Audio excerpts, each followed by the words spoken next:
favor? Opposed? Carried. And if you'll notice, there is one councillor missing. Councillor Spicer is not able to be with us this evening. He was here earlier and had to leave, so he will not be joining us this evening. Okay, go ahead, Kayla. Thank you. Good evening, everyone. Council wishes to thank you for taking an interest in what is happening in your municipality by attending this evening. The purpose of these public hearings is to receive representations from the applicant as well as any persons who also wish to make representation on what is being proposed. We will hear first from the applicant and then those from those present who wish to make representation. This will start with anyone who would like to speak in favor of the proposal, followed by those who are opposed to or object to the proposal. At the end of these other presentations, the applicant will have an opportunity to respond.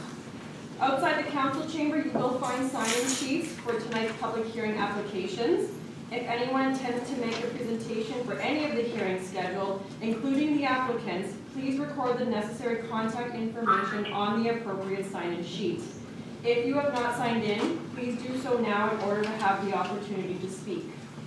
At the end of each presentation, the members of council may ask for clarification from the speaker on any fact or issue, but will not enter into a debate. At your opportunity to speak, as stated by Mayor Fiebelkorn, please begin by stating your full name and your street address for the record. Persons speaking must address the chair. If they have questions that they think the applicant should answer, they should raise them in their presentation to the chair still. The applicant will have an opportunity to respond to questions when the other presentations are finished. Thank you. Thank you for that, Kayla. So the first item we have on our planning agenda this evening is a conditional use, and it's number 27 of 2024. And if I can have a resolution to move into the conditional use board, please. Resolved that the regular meeting be adjourned and a public hearing be opened for conditional use 27 of 2024. Can I have a mover, please? Councillor Borges, Councillor Bazarowicz seconds. Any discussion? Hearing and seeing none, I'll call the question. All those in favor? Opposed? And that is carried. And I will now turn it over to our planner to walk us through the application, please. Thank you, Madam Mayor. The property in question is located on Road 72 North, and the applicant is seeking council's permission to build a garden suite in the agricultural limited zone. So a garden suite is intended to be a temporary additional dwelling, typically for a family member to live on the property.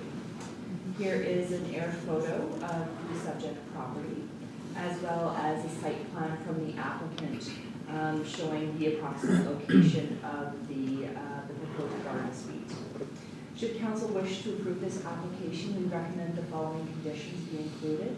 That the conditional use be limited to what is presented in the application, that any changes or additions would require new conditional use, that the applicant obtain all required permits from the Red River Planning District, that the owner remove the temporary garden suite once it's no longer required, and that it not be used for rental purposes. Happy to answer any questions if there are. Okay, thank you for that, Jennifer. Do members of council have any questions for the planner at this point? Okay, is the applicant in the audience this evening? Yes, sorry, I'm stuck in the back here. You want to just identify yourself? I would prefer you come to the podium, but I'm not sure if you'll get there. I don't know if everyone in the row wants me to come to the podium. Sure, come on. Third one.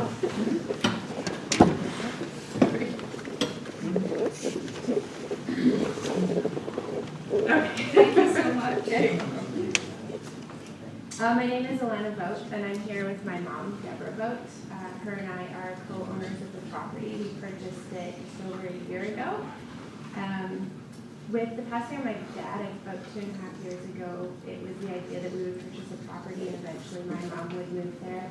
She has some health conditions, and having her living near me would make it a lot easier as she ages going forward. And we want to put a home on the site for her, a garden suite specifically. I have absolutely zero intention of ever renting it once she is no longer living there, and applying, working within all the conditions of approval. Okay, thank you for that. Any questions from council to the applicant? Okay, thank you for that. If there's anything more, I'll have to call you back to the podium, or if you just want to sit down in the front there for a minute.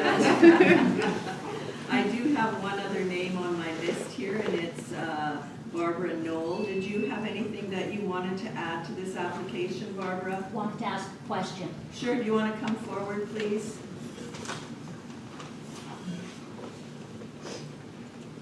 Mayor, Deputy Council.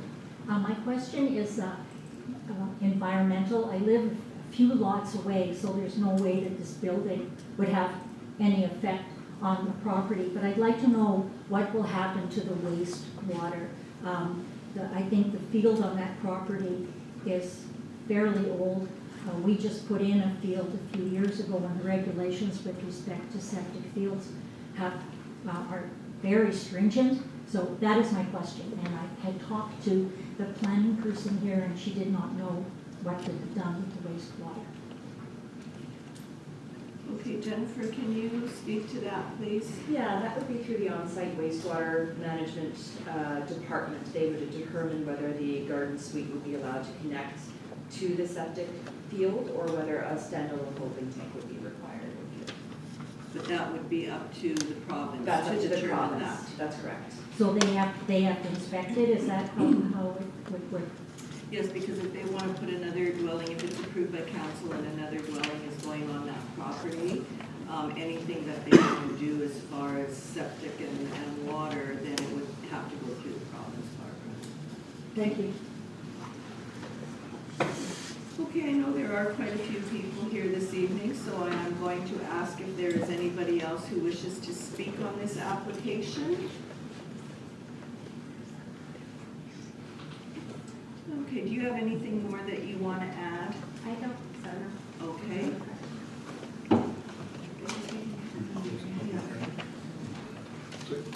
Resolved that the public hearing for conditional use 27 of 2024 be closed and the regular session of council be reconvened. Now, mover please, Councillor Strang, second please, Councillor Belanger. Any discussion? Hearing and seeing none, I'll call a question. All those in favor? Opposed? Carried. And what is the wish of council? Do you want the resolution to come forward? Yeah. Okay.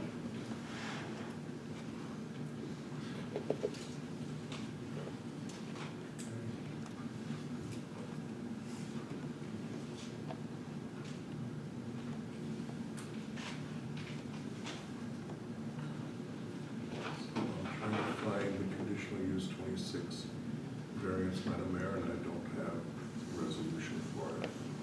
Just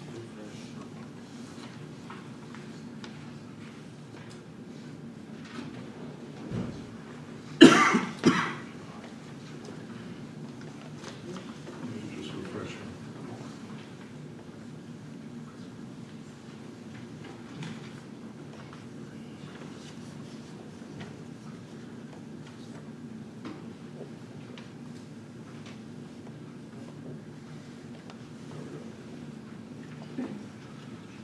Okay.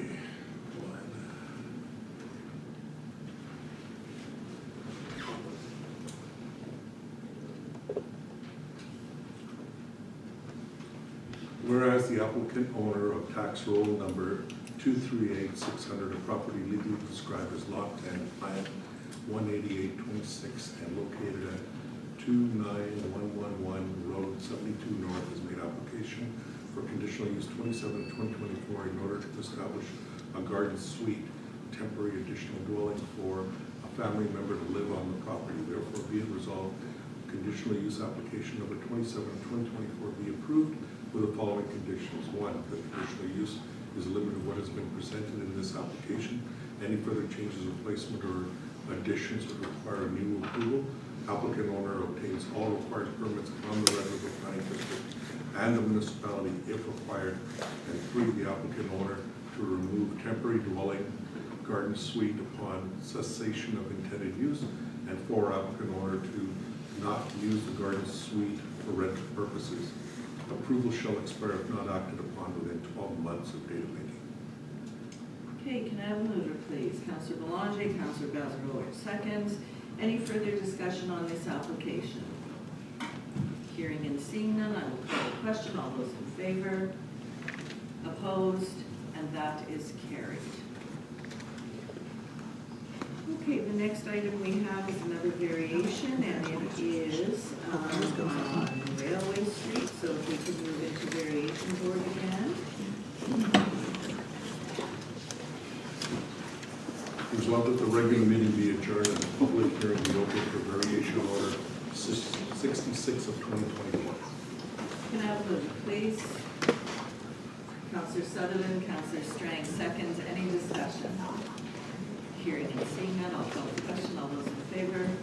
Opposed? And that is carried. Okay, Jen, if I can get you to walk us through that application, please. Sure. Property is located at 130 Railway Street, and it's located in a suburban residential zone. The applicant is seeking approval to vary the fence height from the maximum of 6.5 feet to 10 feet, and also the maximum combined unit area for accessory buildings from 1,200 square feet to 3,180 square feet. Here's a site plan of the property. Excuse me, that wasn't your photo. Here is a site plan of the property, my apologies. Showing the location of the proposed storage building, an existing garage, and the location of the fence. Here's a site plan showing what the fence would look like, the materials being used for the fence around the area. Should council wish to approve his application, we recommend that the variance be limited to what has been proposed by the applicant, and that any changes, replacements, or additions would require any variance approval, and that the applicant obtain all required permits from the Veterans Planning Office. Okay, thank you for that, Jen. Are there any questions from council to the planner? Go ahead, Counselor Sutherland. I was doing my agenda, there was some photographs of the yard. Do we have those there? The site at the back, Yeah, it's in the planning report. the stuff that was inside, I just have some questions, but all the, Jennifer, do you have Miscellaneous that stuff that's there. in The your air presentation? photo, I don't have a zoom in of what was included in your report, but I'm guessing that it's the material in the back that you're referring Yes. to.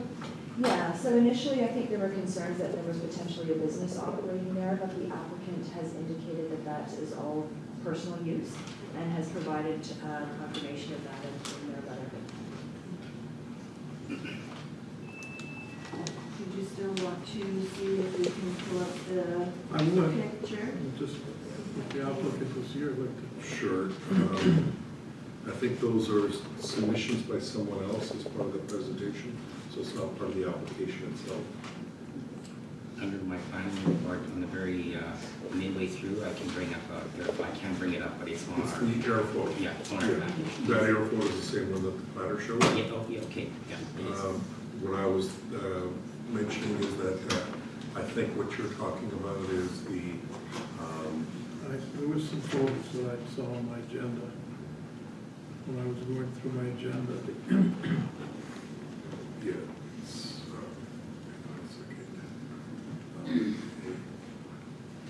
So on the agenda, there were items submitted as part of the agenda, which were from letters from other residents Yes. that are against this request. So we could certainly look at those, but you may want to wait until the resident has made their presentation. That's fine. But if you have questions for the planner, you may want to ask those now. Go ahead, Counselor Boulanger.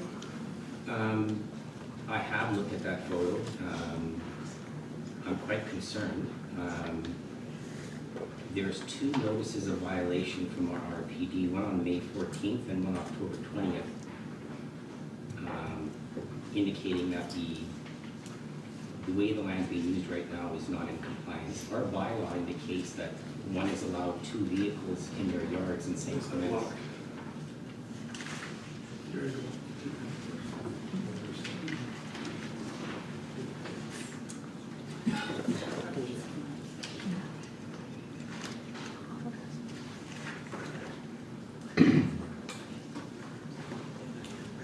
I guess I'll wait. Yeah, the photos are in one of the letters of opposition. I just pulled them up on my screen.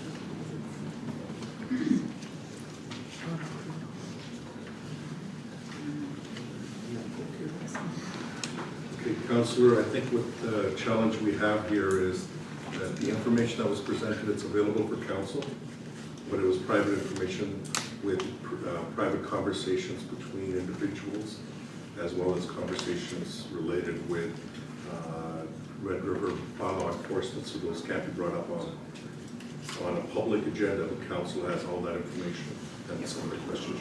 You could certainly use that information to ask the questions. Should I continue? Perhaps we should hear from the applicant first, and then we can go Yep, that's from good. there. Yep. So is the applicant in the audience this evening? Yes, I am. Okay, do you want to just come up and state your name and let us know what your intention is there with this property? Alan Natchick, the Bunbury Railway. Okay, I had a letter of intent. Right here. I believe that we all have that letter of intent. Yes. So what is it that are you wanting to add anything to your letter? Well, basically, like I said, I know I have a lot of stuff, but I am gonna reduce a lot of it, and some of it's for my cabin. And then I'm gonna retiring this year, so I'm just gonna be working on just a hobby of mine, with the vehicles that I have, the old vehicles. And it's just something I do with my grandkids and my son, so. Like I don't know what else I can. That you have had 2 notice of violations Yeah. from the Red River Planning Board. And the first time it was like, they said just keep everything behind the fence. And then the next time it was, they had a concern about the stuff. But then I got an email saying that there's no conditional on this personal stuff, it's not for business. Like it was all about business. I was accused of being a storage compound for business, so that's where all this kind of went around.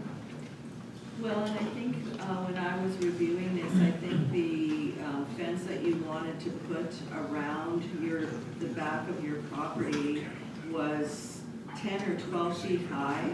Well, I had 10 feet high, but then you don't see anything like on the road and everything. You know, just- Right, yeah, you may not see anything, but your neighbors will know that you are storing all sorts of vehicles and things there, so. Any questions for the applicant on this one?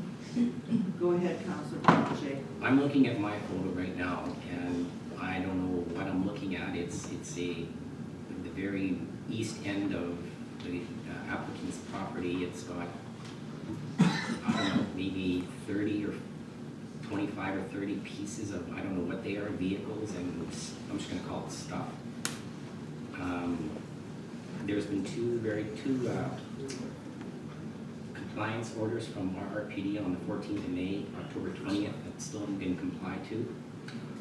The backyard here, I'm not sure what it is, but, you know, if you can't comply to the orders from RRPD and then you want to build a higher fence, I just don't understand. No, I don't want to build a higher fence.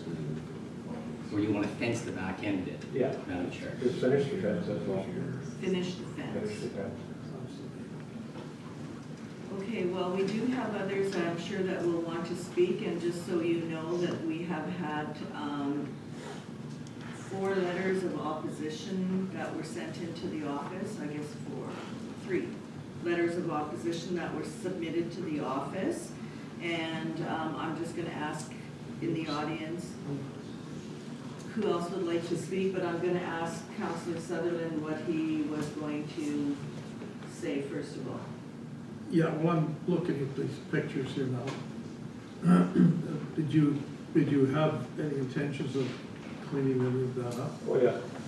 The whole thing, Yeah, everything? organizing it, yeah, and like I said, and I just moved here like not that long ago, so I had this stuff moved in and I just haven't had a chance just yet to get it all. I'm gonna get rid of a lot of that stuff too. But I had to put it somewhere in the meantime,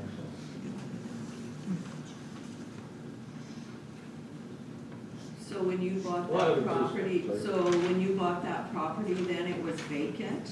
Or did it have a home on it? No, or- no, I have the home on it, Okay, and you moved all the yeah. vehicles and whatever else is back there since you moved in? That's, yeah. Okay, How, go ahead, Dave. Could I ask, how long have you been there? I think it's 3 years now. Okay, if you just want to have a seat, I know that there are other people who wish to speak on this application. First, I'm going to ask if there's anybody else in the audience in support of this application. I don't see any hands going up. Opposed to this application, Leanne Perdulcha. Did you have anything you wanted to add, Leanne? Yes, please. Yeah, if you want to come to the podium, please. So I am Leanne Kadolchuk. I reside at 992 Frank Street along with Steve Baker. So Stephen and I, because we reside together, our names just on one proposal. We were the party that provided some of the photographs in question, so if they're available and if it would help to have them displayed, we have no objection to them being shared publicly. They were taken from the back end of our property, which abuts the back end of Mr. Natchuk's property, so we didn't have to trespass in order to sort of take the pictures to demonstrate what it is we have a view of. I could certainly try to bring the pictures up. The question is, I'm just saying, there are, we have no objection as the in the people who material that was provided. submitted, there was also a lot of communications, individual emails with other people who haven't So you- given so you authority, possibly and there can't was all isolate kind of photos? discussions which you don't want shared. Gotcha. Yeah, Steve just clarified that Yes. the communication would be part of the photos. What the photos would demonstrate is the excessive amount of derelict or unoperational vehicles that have been brought onto the property, and I would say fairly recently, from my memory, started by noticing sort of the noise and the commotion.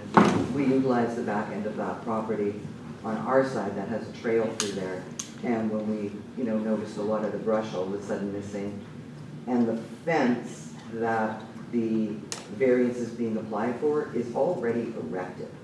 So not only have there been other violation orders of bylaws, he's applying for a variance on something that he has already broken a bylaw on again. So I'm just not sure at what point action is taken to ensure that bylaws are adhered to and that the use on your land is what it was intended for. The size of this building to work on a few vehicles, I mean, unless you're working for Jay Leno, I don't know why you need a building that big for your vehicles. I just think the variance application, in my opinion, is not a forthright application of the intent of what he wants to do back there. I cannot speak to what he actually wants to do, but it seems way more of an industrial type proposal, which we have an industrial park that you could move to, and work on it there. It's just not typical.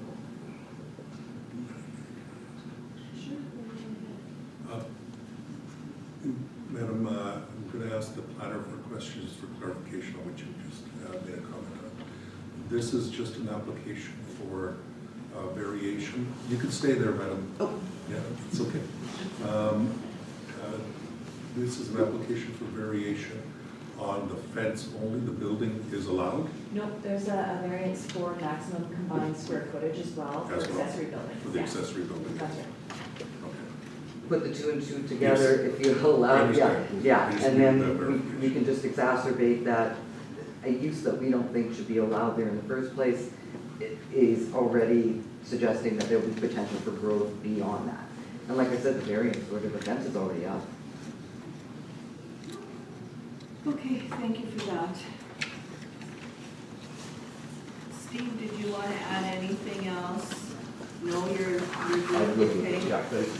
I have nobody else on my list, but I will ask if there is anybody else in the audience who wishes to speak on this application. Okay, Councilor Boulanger, you had something that you wanted to add? I just want to make a comment that not only has a request for compliance not been adhered to and a notice of violation not adhered to, I would even go further by saying not only am I not supporting this, but I would ask that that property be cleaned up. I believe our bylaw indicates you're allowed 2 vehicles. So, You Like- might know when the update comes back up. Yeah. Anything else? That is it. Okay.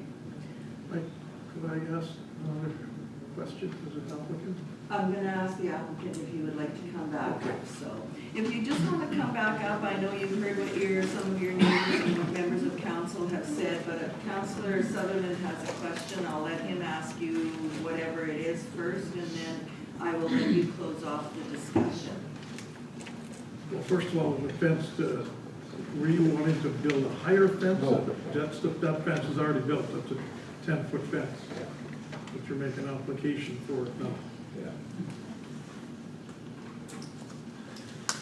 And if you're not gonna conduct anything, what would be the reason to have such a high fence, just to privacy? It's just, so I didn't have no one complaining that I have something in there. It's the whole purpose of the fence, but obviously, and the storage building was just as an alternative. If they don't like the fence, I'll put the stuff inside the building. I went to, put up that's why the building was that size, but I mean, it can be any size, but, you know, it could be someplace to put some of the stuff like out of sight. Well, I guess my question would be to you is when you purchased that property and moved in there, because obviously was there a home there when you purchased Yes. the property? So did you not realize that that was a residential area? Yeah. Because to me, looking at what you have there, it's a lot more than just a residential area. Like to me, you're looking at putting a business in there, or you have all those vehicles, you have the big shop, you have a 10-foot high fence around the property. Like to me, that just doesn't fit in a residential area. So, go ahead, Mr. I heard the applicant make a comment and just want some clarification. You said the building could be any size, that you just made it big enough to be able to store. Well, that- So yeah. you're willing to make the building smaller to meet the Yeah. requirements of the zoning bylaw? Yeah. So you're willing to accommodate the zoning bylaw and not look for a variation? Well, I wouldn't have, I have to get a variation because there's already a garage, like I have a smaller garage up front, so. So you're looking, But the idea was just to put the stuff inside of the building. he's allowed 2 accessory structures, correct? That's right, for a combined square footage of 1,200 square feet. Okay, so what's your existing garage at? It's 26 by 30, yeah. So it's already too much. Okay, just for clarification, council. Okay. Council, go ahead, Councillor Gazarovich. How big is the property? That's 3 acres. 3? What's your frontage? 188, And how big a building were you proposing to put in? 40 by 60 in the middle. Thank you. Okay, anything else from council? Go ahead, Councillor Strain. I just have a question, just for clarification. You said you've only lived there for 3 years? Pardon? You said you've only lived there for 3 years? Yeah, right. Okay, just in our package, we have a submission there from back in 2013 that was brought in front of council. And you weren't living there at the time? 2013. No? It's the same problem at that property at that time. So that's all your stuff there, when you moved in, it wasn't sitting there then at the time? Right, yeah. Okay, thank you. Okay, I think I did ask if there was anybody else in the audience who wanted to speak to this application, and if there are no more questions from council, and if you have nothing further that you wanted to add to your application at this point in time. Well, the part I guess I'm confused with is I got an email from the planning that said that I don't even need the conditional use for having, because it's my own personal stuff, I guess. Jennifer, can you speak to that, please? Yes, initially, Mr. Nadiak applied for both a variance and a conditional use to run a business. No, not the other business. No, I know, but that was what the conditional use, we assumed there was a business being operated because of the equipment that was there, so that was the nature of the violation. Mr. Nadiak did confirm that this is all his own personal use, so a conditional use would not be applicable in this instance. Go ahead, Councilor Horvis. What kind of stuff is it, like antique cars or something? Or what Yeah, that you're from the reviewing? 50s, pickup trucks, Ford trucks. I'm sorry. I apologize. Yeah, just, and I have some lumber and, because like I said, I'm planning on doing my cabin, so I built up some lumber that I acquired, I've got some run down with the fence. And I know the stuff is spread out, but. So you just, like it's a hobby to rebuild? Yes, Ford well, trucks? I've been having some of these trucks for like over 25 years. And this was my retirement this year, so that was what I was planning on starting. I'll never do them all, you know what I mean? And my son, he restored the vehicle, so he's got some already. It's just, like I said, I'm not trying to do a business, I'm not doing it, so it's. I guess the last question that I would have is, like you said, you have 3 acres and you have all your vehicles and everything right at the back of the property, it looks like from the picture that we had here. How far from the back property line are you storing all your The vehicles? vehicles are lined up along the north fence side. That's just material, most of the material at the back, and, yeah, I wouldn't be cleaned up. I got the stuff. I don't need a lot of stuff. Madam Chair, Go ahead. I just want to make sure that council has the planning report up, that I've got up, and it's seeing the same thing I'm seeing. I can bring it up, Counselor. I just want to make sure the rest of council is looking at what I'm looking at. That's in the RPD report? Regular planning district report, I'm midway through, it's an aerial photo of the property that I've zoomed in a number of times. Yes, click on that one. Right there. Now, you can blow that up. When you look at the east end of that property where everything is, it's a hot mess. Now, you tell me that that's not, I don't understand it.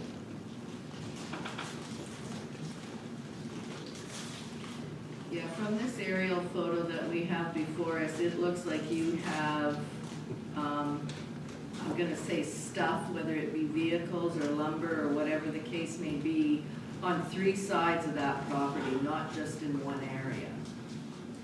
Yeah. Counselor Sullivan. Go ahead, Councillor Sutherland. Before we go any further with this, I think the applicant should make an attempt to get rid of what you can, get everything in an orderly fashion, your old vehicles, and clean the area up. Before I could make a decision on this, that's my, and you did say you had plans on cleaning things up.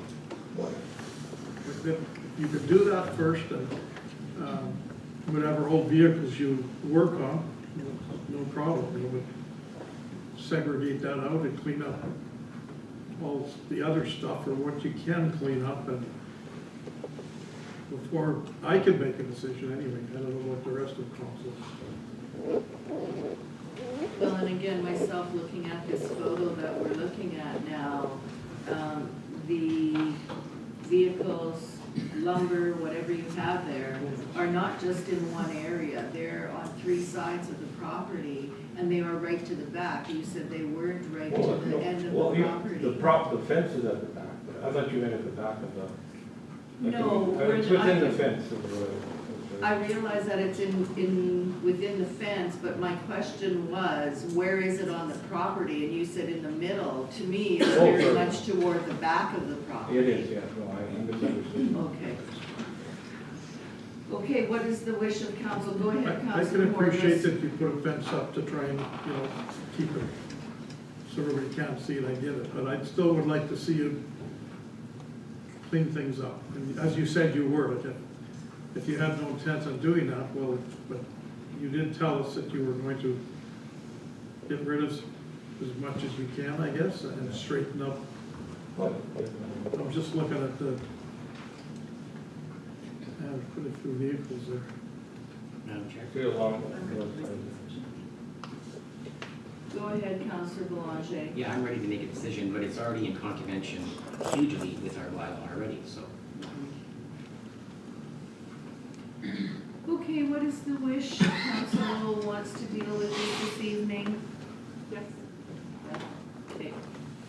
If you have nothing else that you want to add, you can take a seat, and I think council will be moving this forward. I'm on board with Council Sutherland. I say, I would like to see it cleaned up a bit, if that's the intention, and then take it from there.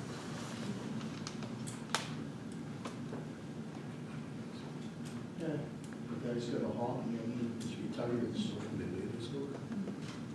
like when I built my home, I stored all kinds of stuff, and everything I had stored all went into my home. Yeah, I'm not trying to stop him from his hobby, and, you know, I just, you're the one that said if you're gonna straighten things up and get rid of stuff, I'd like to see that happen first, before we make the decision on your building. And Well, I was wondering about the fence height. Is that a problem right now, the fence height?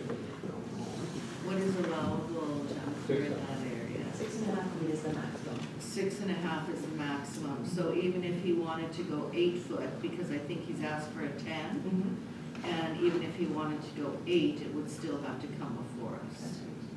But Go ahead, Glenn. Oh, sorry, go ahead, Dave. isn't the fence up already?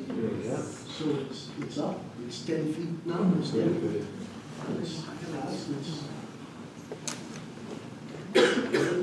Okay, what is the wish? Take a look. Deal with it? Deal with it? Deal with it this evening? no, okay, I guess so, that's the majority, but I just wanted to see him clean things up and give him a chance to, but if we wanna deal with it tonight, that's fine. Madam Chair? Well, Would that be then, we'd have to table it, is according, if we wanted to see him clean it up or try cleaning it up, maybe give a time frame. And I know winter's setting in, so I'm not sure how that would work.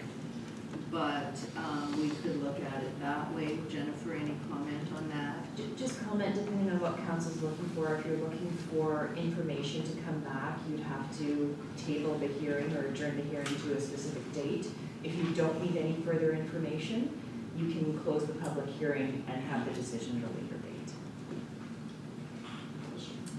Go ahead. What kind of time would you need to clean this up? Well, like I said, I'm retiring this year, so I got next year, summer to start this And next. then what Well, about, spring, summer. where's he gonna put it?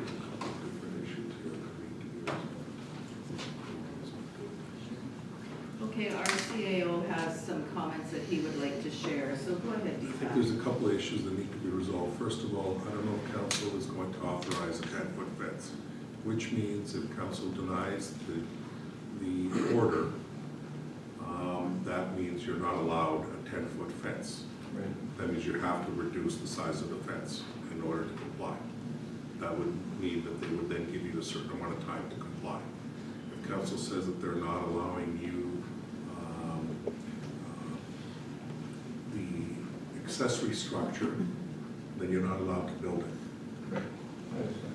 The cleanup will still be a separate issue, regardless of that. That's, because right now in front of council are only the decision to accommodate a variance for a fence and a larger building. If council, like cleaning up the site wouldn't make a difference in either one of those, if council is not going to allow the construction of the building to be larger, because that's the issue today.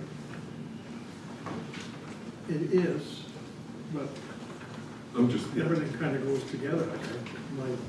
My thoughts were make it presentable and clean up what he can, and then we can deal with your accessory building and the fence and then I'd just like to put it off and give you a chance to make everything look a little better back there, presentable, get rid of what you can.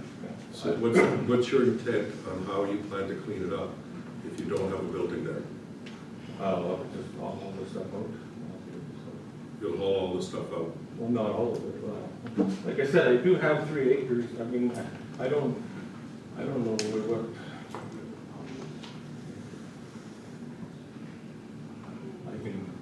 I'm gonna be using a lot of material. But I guess. Well, that's the other thing, like I said, it is a mess because I just haven't had time to organize and put everything along, but then, I don't know where to go. But you're building a cottage, you said, or something? Yeah. So that material could go to that site? Yeah, and I do have material for to put up a building. Building at that site or a cottage site? I have for the cottage and I have for the building at that site. But I haven't enough planning.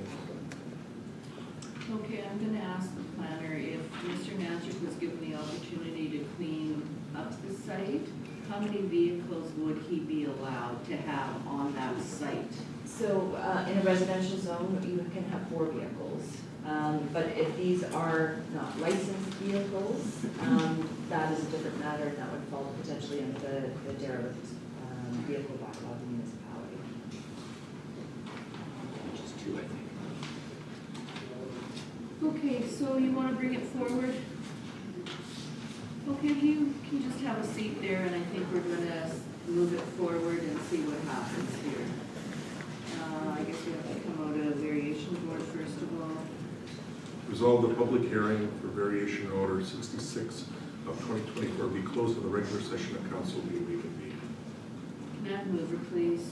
Councilor Bazarowicz, Councilor Strang seconds. Any discussion? Hearing and seeing none, I'll call the question. All in favor? Opposed? And that is carried. And if we can have the resolution for the variation. Whereas applicant owner of tax roll number 420500, legally described as lot 28, land 2461, located at 130 Railway Street, has made application for variation order number 66 of 2024 from side and rear yard fence height to 6.5 feet, to side and rear yard fence height to 10 feet, from combined unit area of 1,200 square feet to combined unit area accessory buildings, 3,180 square feet. Purpose to increase the height of the side and rear yard fences and the combined floor area of accessory building in order to allow for an existing fence to remain and the storage building to be constructed. Therefore, be it resolved, variation order 66 of 2024 be approved with the following conditions. 1, the variance is limited to what is being presented in the application. Any further changes, replacement, or additions require new variance approval. 2, applicant will obtain all required permits from the Red River Planning District. This order shall expire if not acted upon within 12 months of date of making. Can I have a mover, please? Can I have a mover, please? Councilor Bazarowicz, second, please. Councilor Strang. Any further discussion? What exactly is it? You're voting on specifically fence height and a building construction of an accessory building.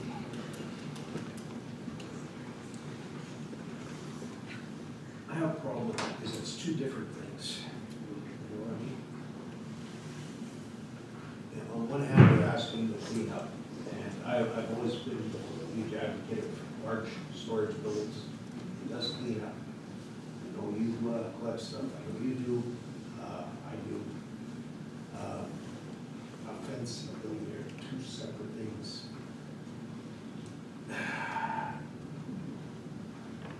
It's a hard decision. As an example, and I can't speak for the planner, but if this was denied, the applicant could reduce the size of the fence and come back for an accessory structure. But they're asking for both of those things in this application. That's where the problem sits. And if they cleaned up, then it would make it easier. And there's no way he'll get the 10-foot fence anyways, right? Unless it's approved, of course, but the Doesn't look like permitted council. 6.5 and the most he can get is 8.5? Eight. 8? For fence. No, it's 6.5 is the max. 6.5, that's the max. Yeah. Okay, we have a resolution on the floor.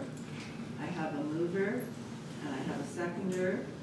I'll call for the vote. All those in favor? Opposed? And that is denied. Okay, moving on, we have another variation order. It's variation order number 76 of 2024. And if I can have a resolution to move into variation board, please. Resolved that the regular meeting be adjourned and the public hearing be open for variation order 76 of 2024. Can I have a mover, please? Councillor Sutherland, Councillor Strang seconds. Any discussion? Hearing and seeing none, I'll call the question. All those in favor? Opposed? That is carried.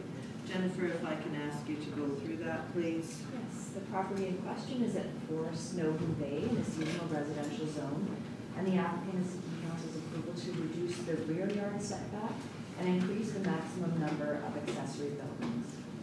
The rear yard setback minimum in the seasonal residential zone is 10 feet, and the applicant is proposing 4 feet. And the number of accessory structures is a maximum of 2, and the applicant has 3. Here is an aerial photo of the property. And here is a detailed site plan showing the existing 3 structures that are on site. You can see, and you can see the 4-foot setback that's being requested as well. Should council wish to approve this application, we're recommending that the variance be limited to what has been presented and that any changes, replacements, or additions will require new approval, and that the applicant obtain all permits from our office. Thank you. Thank you for that. Okay, I see the applicant is in the audience. Is there anything that you want to add to your application at this point? If you want to just come forward, Jeff.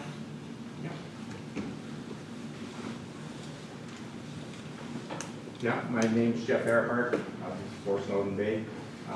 When I purchased that property 11 years ago, my wife and I, there were 4 existing buildings on that property. There was 3 sheds and one garage. 2 of the sheds were very close to the back property line. I did have the property surveyed at the time. I did apply for a zoning memo at that time. Since then, 2 of the sheds that were derelict, we removed them.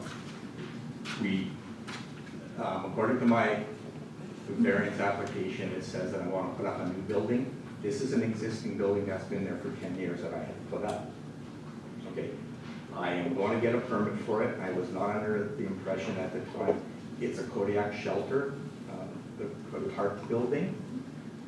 We have the application all ready to go, depending on the variance format, like what happens here tonight. The shed in question was one of the sheds that was on the property when we bought 11 years ago. We were not aware of it being a rear, 10-foot rear yard to the public reserve, okay? We do use the public reserve as our own property. We have some firewood stored in behind the Quonset building, the rest is grass and natural bush and swampland. We are, if the variance for the rear yard is not accepted, we will be reducing the building by 6 feet at a cost of between $2,000 and $3,000. Okay, so we are willing to cut off 6 feet of that building. Okay, that's all I have to say for now. Okay, and if there's any other questions, I will call you back. Yeah, call me back up. Yeah, I for sure will. I do have another name on the list here that I have, but first of all, I'm going to ask if there is anybody else in the audience who wishes to speak in favor of this application. Okay, the name I have, or there's actually a couple of names here that show as opposed. Bree Phillips, Kelty Phillips, and Landon Fedorchuk. Any of you want to come up and speak? Good evening. My name is Kelty Phillips. I live at 108 Mossdale in Winnipeg. The property we are neighbors next door to. We are living at 5 Snowden Bay. My daughter and I are owners of that property. My daughter and son-in-law live at that property permanently. I am opposed to the variances. For the last 10 years, this building has been on property. I want to know what is the need for it to be any closer to the rear yard setback. This is a temporary, movable structure. There is lots of yard, open yard, on the other side that would not be, this building would not be obstructive to my view of the lake and the beautiful sunsets that we have been denied of for the last 10 years. I had a question and I got my answer. There wasn't a permit taken out to erect this building to begin with, which I think is in violation of zoning bylaw. So my wish is that this whole structure be removed from its present location, relocated in a different part of their yard, which would not be obstructive to anybody else, the other neighbor on the other side. I feel this variance application is just very self-serving. Thank you. Okay, I have a question for you. I've got the map up here on my computer screen. What lot are you at? I'm at 5 Snowden Bay. Okay. I just wanted to verify that. So that structure is on my property boundary. It's adjacent to, it's not on my property line, it's adjacent to the property. Okay, thank you for that. Any other questions or comments for this resident that's opposed to this variation? This is the, Okay. we're talking about the concept. coverall building, right? Just to- The tarp structure. Thank you. Okay, if you just want to take a seat, if there are any other questions, I may have to call you back up. Okay, So, thank you so much. I guess I'm just going to ask if there's anybody else in the audience who wishes to speak for or against this application, on this application.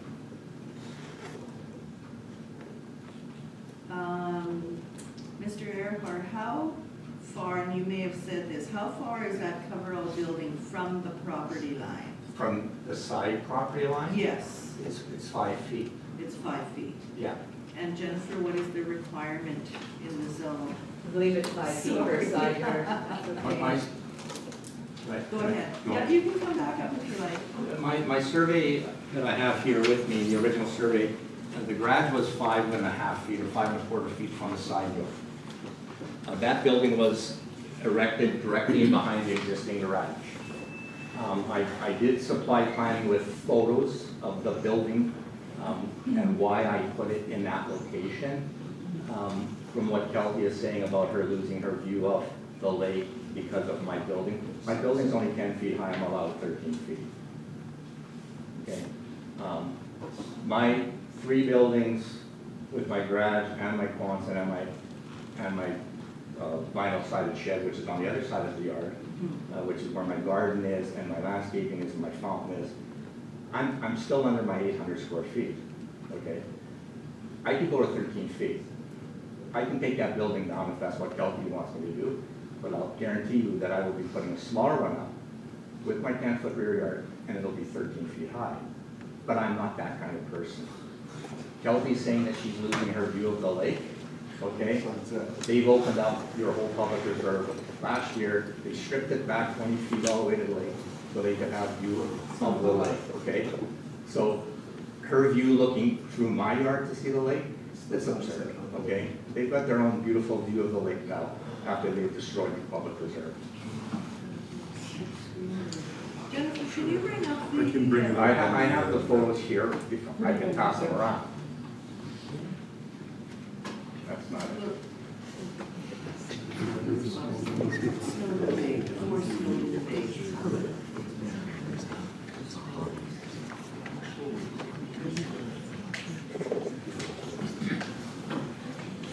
I have photos of it here if you want to pass it around, of the existing building and of the shed, okay? Yeah, So, just give them to Glenn and I'll just pass them down.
Airports are 4, the neighbors are 5.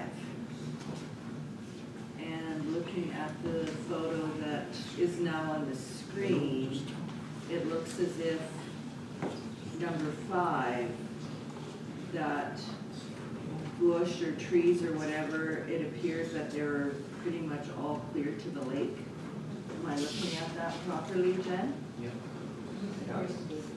Pardon me? It appears to be. Yeah, okay.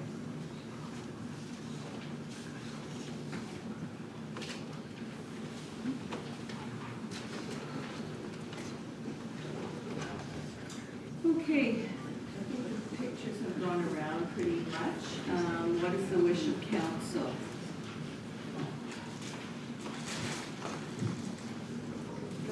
Go ahead, Councilor Strang. On the RRPD report, page 4, can I just have clarification with the red line that's in there? Oh, that's the control zone, I think, isn't it, Okay. Jennifer? Yes. That's the highway control zone.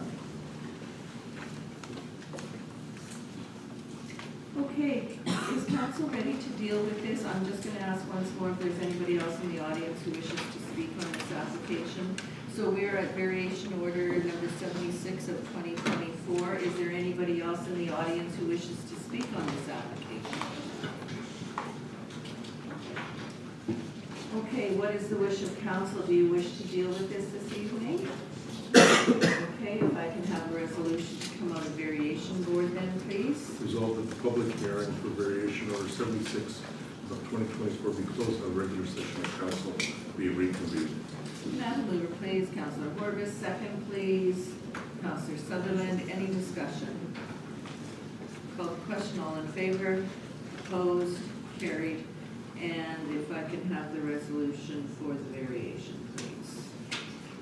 Whereas applicant order tax roll number 790630, legally described as Lot 4, Plan 12764, and located at 4 Snowden Bay, has made application for variation order number 76 of 2024 from rear yard setback accessory building 10 feet to rear yard setback accessory building 4 feet, from number of accessory structures 2 feet maximum to the number of accessory structures 3. To reduce the rear yard setback and increase the maximum number of accessory structures to allow for a new accessory building to be constructed. Therefore, be it resolved, variation order number 76 of 2024 be approved with the following conditions. This variance is limited to what is being presented in this application. Any further changes, replacements, or additions require new variance approval. 2, applicant order obtains all required permits from the Red River Planning District. This order shall expire if not acted upon within 12 months of date of making. Okay, can I have a mover, please? Councilor Boulanger, Councilor Sutherland seconds. Any discussion? Hearing and seeing none, I'll call the question. All in favor? Opposed? And that is carried. Okay, the next item we have is variation order number 82 of 2024. And if I can have a resolution to move it to variation board. Resolved that the regular meeting be adjourned and the public hearing be open for variation order 82 of 2024. Can I have a mover, please? Councilor Strang, Councilor Vazzaroli, all in favor? Opposed, and that is carried. Madam Chair, I Yes. think I'm going to leave with conflict. Thank you. We will call you when we're done with this one. Okay, this is variation 82 of 2024 in the name of Faulkner. If you could go ahead, please, Jennifer. Property is located at 32 White Pine Road in a seasonal residential zone, and the applicant is seeking council's approval to reduce the minimum unit area for a principal building. In the seasonal residential zone, there's a requirement that principal buildings or cottages or homes be a minimum of 800 square feet, and the applicant is proposing 396 square feet. Site, air photo and a site plan of the proposed structure at just under 400 feet. Should council wish to approve this application, we recommend that the variance be limited to what is presented, and that any changes would require variance approval, and that the applicant obtain permits from the Redwood Planning District. Okay, thank you. Any questions from members of council to the planner? Go ahead, Councilor Vazzaroli. What is allotted in this area? Minimum requirement is 800 square feet for a residence, and the applicant's just shy of 400 feet. Yeah. Anybody else have questions for the planner at this point? Okay, is the applicant in the audience this evening?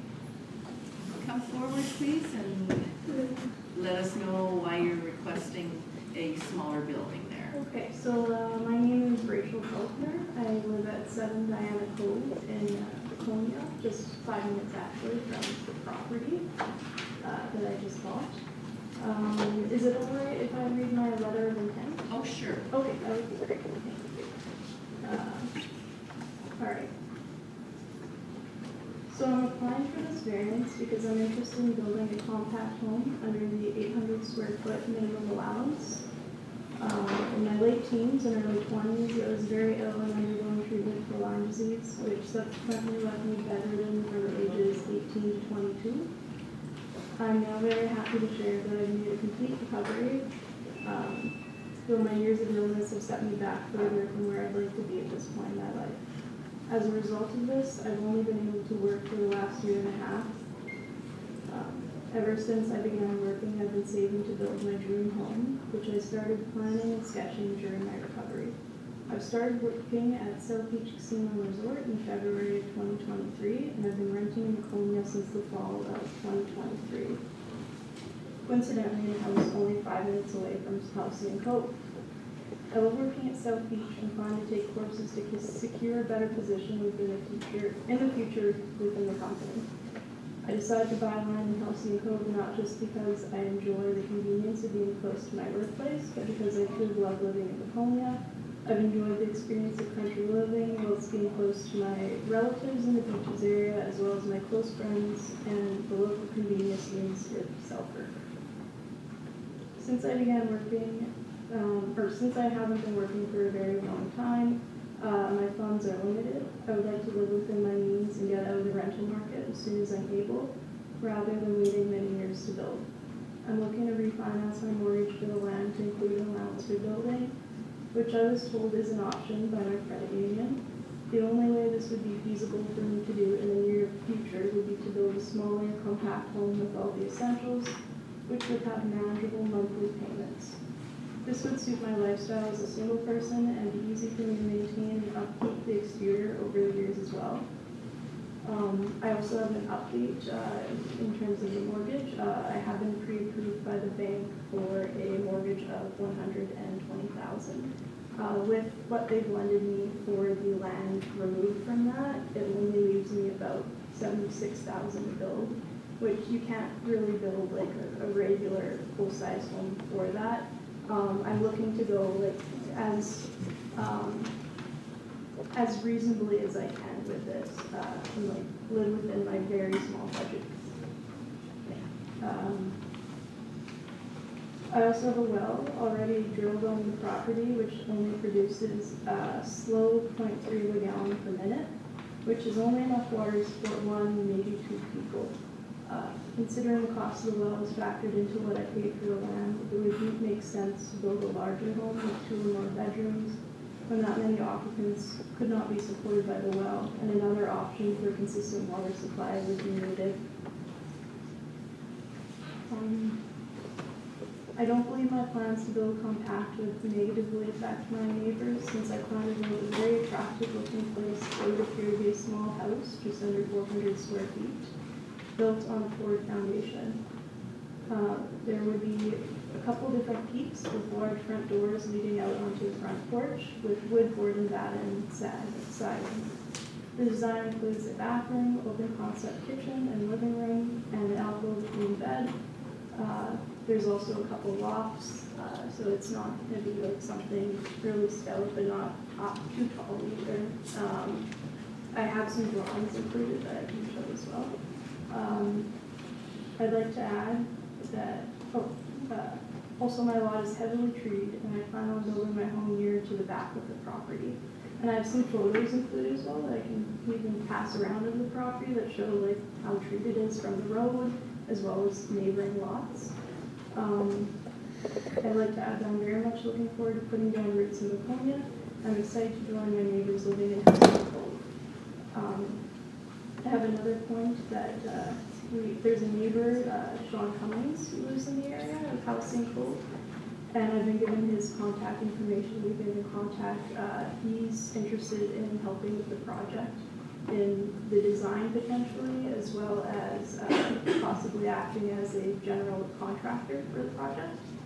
And he says he's spoken to people that he works with on construction, as well as engineering, getting the plans drawn up. And for my budget of $76,000, he thinks it's possible that the budget will be tight, he says. But for that small of a building, it would be possible. I would want the exterior obviously completely finished. And it wouldn't take very long to build. That's another thing that would be a pro for neighbors. It wouldn't be a lot of noise or people coming and going during construction. So he's in support of building and is interested in possibly helping and working with my budget. So that's an option that I would probably be following up on, however this goes. I've also included the well report, if anyone would like to look at that as well. That shows highlighted the, I guess, how much it pumps per minute. And the photos, and then there's, not very good at drawing, so I don't have like concept drawings of the outside, but I have some drawings of the layout. It'll probably be beefed up a bit, so the 396 is the minimum. It may actually be over 400 square feet, maybe around 415, 416, depending on, working with Sean, there's things like on the paper, I have a line for a wall, and everything is to the square foot, like every cube in the graph paper is a square foot. But where a line is, that would be like maybe half a foot for an internal wall, and for an external wall, maybe even more with insulation. So it might beef up the square footage a little bit beyond what I have proposed, but I'm just putting that as the minimum right now.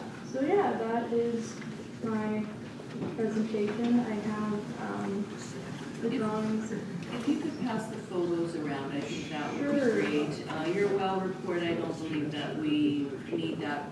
Planning may want it, no, planning says no, they're fine with that. Right. Pass the photos around, and I'm just gonna continue on to see if there's anybody else who wants to speak to and this they have application. descriptions on most of them written on the back of what you're looking at. Yeah. Okay, you can just have a seat for a moment, and I'm just gonna see if there's anybody else in the audience. Councilor. Oh. Just hang on. Yeah, there is a question from one of the councilors, sorry. Yeah, you said like there's a porch. Yes. Is that part of the square footage or no? Yes, it is included within the minimum, but so when I did up the numbers, I came up with something a little different with what I have for the internal square footage as well as the deck when I did the math on it. But My mom found a different number. I'm not sure how you quite got to that for the 396. It's a little, I think it might be closer to 400 with, like, if you are making room for potential, like, expanding the walls with insulation and. But the porch would include that. Yes, So, yeah. You mentioned your contractor could be conflict, but if the square footage could end up being greater than, is there any way of bringing it kind of within that 800 or close to it? I mean, it would mean doubling pretty much. Well, close to it. I think it would I know you're- have to be a completely different plan, I believe, like, for it to be Because close. my question first, I thought it was like a prefab, you know, you had it picked, but you do have building. You have plans, so it's not a prefab or a package, so. No, it would be, based on, sorry, Custom built. yeah. Kind of, you could add on to that square footage to bring it more into compliance, was my question. It would, I think it would be quite a different design, potentially, because we'd be nearly double it. I think with, adding the walls, the width of like adding, obviously having insulation on the real plan, it would bring me over 400 square feet, probably near tops like 415, 416, I'm thinking, so it wouldn't be very close to the minimum. What I'm looking at. And thank you for that. These pictures here, like, it would be built further back, set back Near into the the. back of the lot, which is very heavily treed as well, in Okay, the corner, all but right. it's more oriented towards. Thank you. You're welcome. Okay, Councillor Bazaro, which I believe has a question also. How big is the lot? It is 0.33 of an acre, it's a fairly small lot. Okay, and you mentioned earlier about building your dream house. Is this your dream house? As I've been planning it with very little funds, yes, it's the dream within my means, yeah. I'm just wondering if this is something you're building to the back as a temporary home and you're gonna build a dream home after. No. I found over the past few years, like, I need very little space, I have very little possessions, so something, and little money too. So something that I could see living in this for maybe, my life circumstances may change, but I'm thinking at least a decade. I love where I work, I love where I live, I'm happy being on my own, so I think this is something that it's feasible and would work for me and my lifestyle. Well, you're young, things change. Here's the other thing. If this goes through, you're building this with a carpenter or whatever. Just keep in mind that you build it with an outlet that you could add on to something. Yeah. Just something to keep in mind. Well, that's a good, yeah, definitely. Anybody else have questions for the applicant? Because I think there may be some others that wish to speak, so I'd like to Not kind for of the move applicant, on. just an overall comment, but I'll wait Yes, till, go ahead. I'll wait till the answer. Okay. Yeah. Okay, you can have a seat for the Thank you. time being.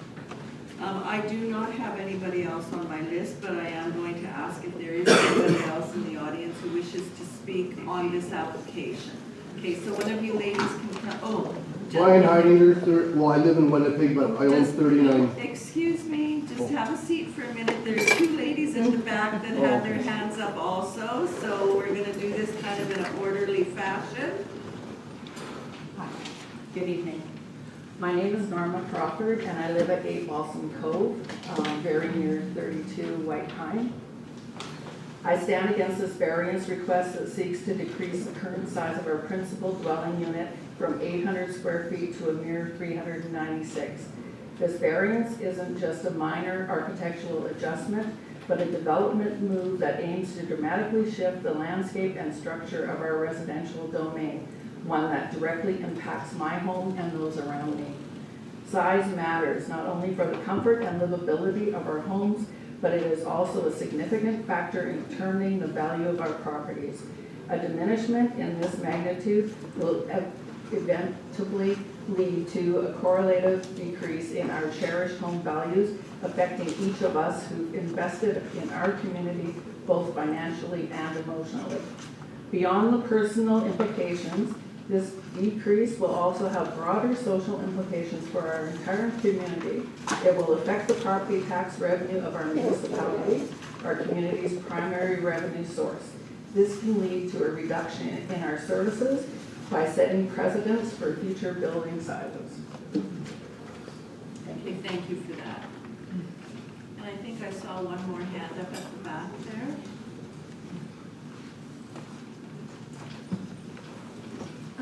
Hello. Hi. I've been here before. Yes, how are you? My name is Gail Sabatini. I live at 52 Lakeview Drive. We purchased our property, my husband and I, was our dream home, our forever home, our ending home. The developer had used all the layouts of how it was supposed to be and what it was supposed to be, and that really made our minds up to buy there, and that was 34 years ago. My husband since passed. I still live there as I love it so much. This came up very quickly at a time when a lot of people are not at the lake. And the variance notice was there, and it was brought to my attention by another neighbor closer to this property. And then we got together with a week and a few days to go, and we have a petition. And I have about 21 signatures on this petition, and that's without a lot of people not being able to sign it. We still have about 20 properties, 21. I was trying to count them out, because some people, at a point when the properties were being sold, some people bought extra properties and put them together so they have extra, they're on one title. But there are still a lot of properties that have all been bought, whether they've been bought for investment or whatever. There's no cottages on them. This is the first one to come up in that way, asking for half the size. And as I said, I have these petitions here with all the signatures. I know it was all the signatures. I know a well was drilled on that property, and I always wonder, because there have been people there tried to drill wells, and we never got good water. We never had water, sewer, any other kind of we were promised raw water, but that was impossible. And we know that as time went on. So having a well that only produces that much water is not. We all have tanks that we have water brought in. Yeah, I've heard that Sean was talking. He doesn't live in Helsing Cove, but he's also just clearing land there. And a lot of people extremely upset about this coming up half the size, like a tiny home. I looked it up, it's difficult to build that, but 20 more properties to go. What's the tax revenue loss on that? And we all pay a good tax bill. So that's all I have to say. I sure have a lot of support in this, or we all do, So. I feel bad for the story and everything, we all started somewhere, but 800 is not out of line. Okay, I think you mentioned, Gail, that you had a petition that was signed by a number of the neighbors. Were you going to leave that with us? I can, yes, absolutely. Now, this, as I said, a neighbor of ours who's away on holidays drew that up for me, and I tried, these are signed by the neighbors, and then I witnessed them. It was hard. I talked to some people on the phone, but unless I drive into Winnipeg and go from house to house, it's impossible to get more, but I would have gotten more. Okay, Where would you like me to- yeah, just leave it with Jennifer, and we'll get it from Jennifer. Thank you so much. Okay, and that's all I have to say. Okay, is there anybody else who wishes to speak to this application?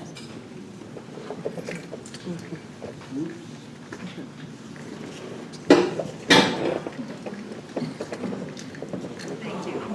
Brian Heidegger, I own 39 White Pine Road, which is basically right across. I have just a double garage and a storage shed on my property. And it would be nice to see some kind of development going in there, but it would have to be a permanent structure, like you said, the porch is gonna be 400 square feet, because really, I got rid of my camper when I first pulled in there, okay, camper's gone 34 feet by 8 feet, you know, and this basically is no bigger than that camper, right? I'm all for it, but it's gotta be a permanent structure, and please be at least 400 square feet. You know, because it's well treated, you wouldn't even see it. If she's planning to put it in the back corner, now I know you gotta be so far in and so far back, and it is a small lot. Okay, so I'm trying, you know, I get what she's trying to do, but it's gotta be at least, like I said, 400 square feet, not half porch. Because otherwise, I might as well just buy a park mobile trailer and pull the trailer in, which is a no-no there. Can't even open a camp and get in trouble, because I have the Health and Code Committee watching everything I do. Like I said, it's not a very friendly community. I recommend anybody, if there's a lot for sale there, don't buy it, because you're gonna run into a lot of problems. Because I've been here before with the bylaw officer, with silly stuff. That's all I got to say. Okay, thank you for that. Okay, Gail, I'll get, oh, yeah, go ahead. Wendy Faulkner, and I live 34 Monmouth, and I am Rachel's mother. And she has not led a typical life, I can tell you. From the age of 10 on, she's been sick with Lyme disease.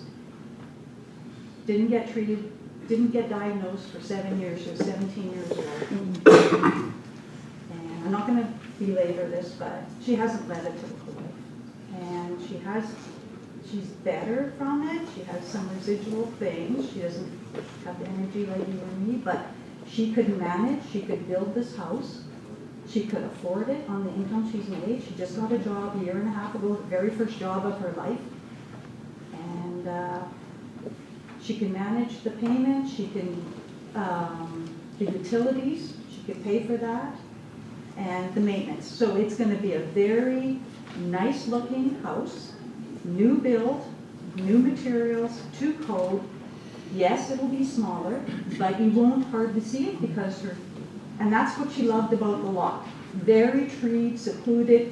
If you look at the pictures, you can see in the driveway, unless people are going to be walking down into her yard and closer to the house, then you'll see the size of it. But so much is covered by trees, I don't think anyone driving by is really going to even notice it, because the front of it is going to be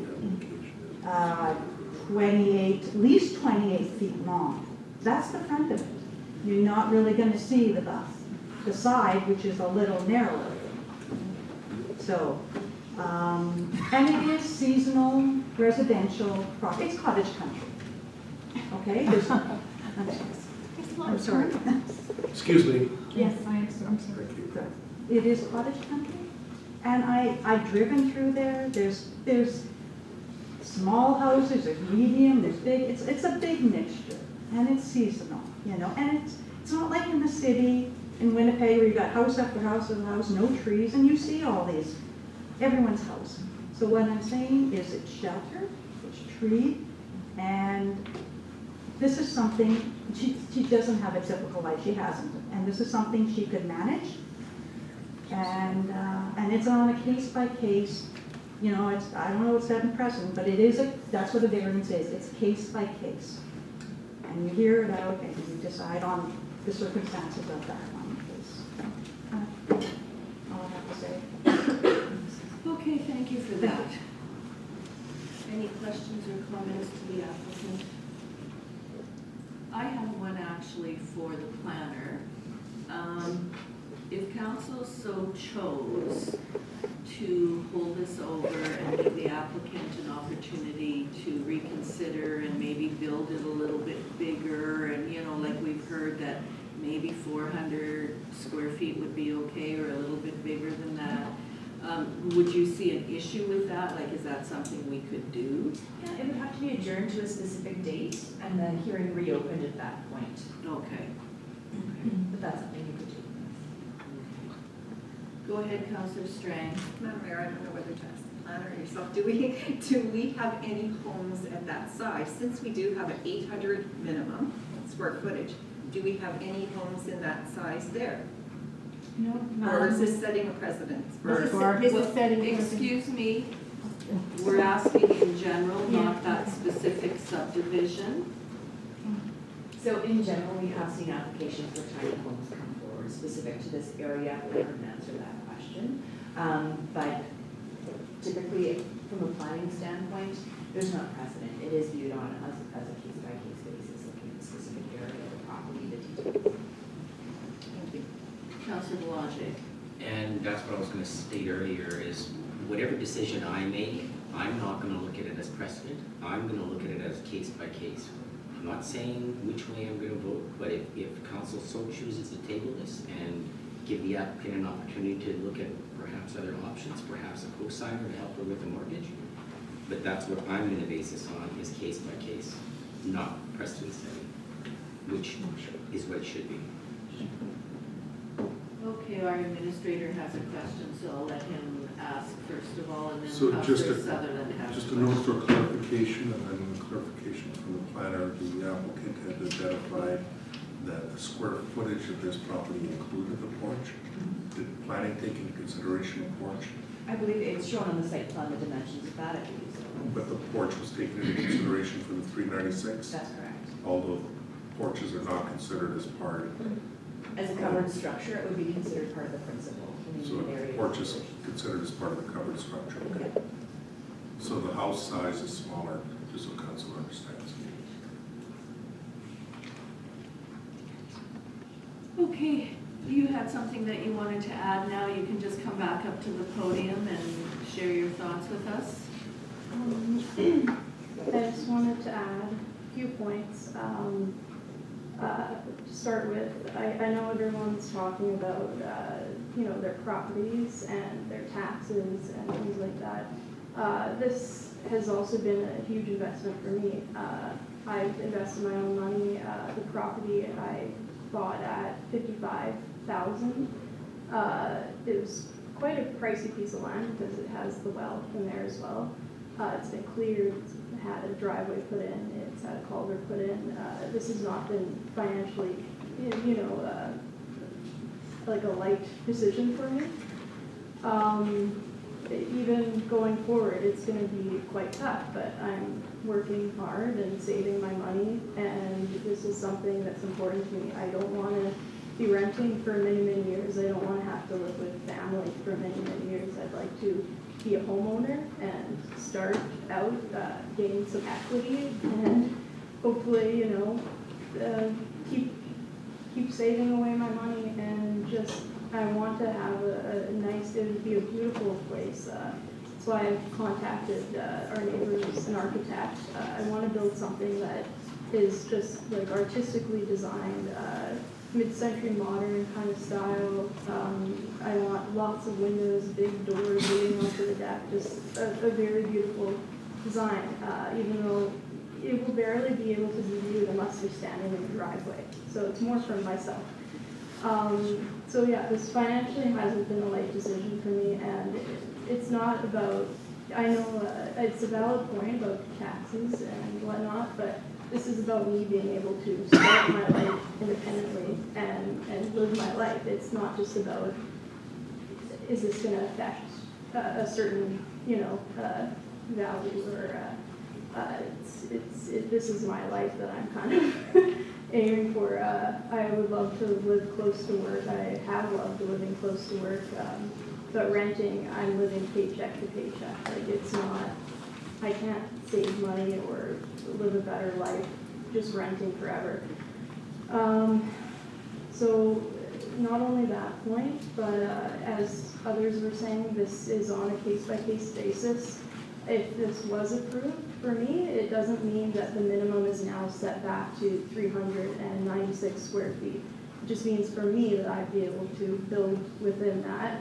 The next person is going to have to jump through, if they want to do something similar, all the same hoops that I have to try to get this done. And this isn't a typical tiny home. It's not going to be like on wheels or on planks or anything. Like, I'm going to have a real foundation. It's going to be all to code, like to Manitoba code and everything, done by, proper builders, proper permits, everything of the sort.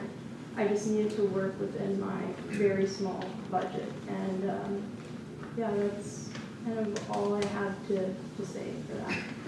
Okay, I have one more question. I know when you were speaking earlier that you said that your friend, the one that was helping you kind of put a plan together for the home, thought that it could be over the 400 or around the 400 square feet.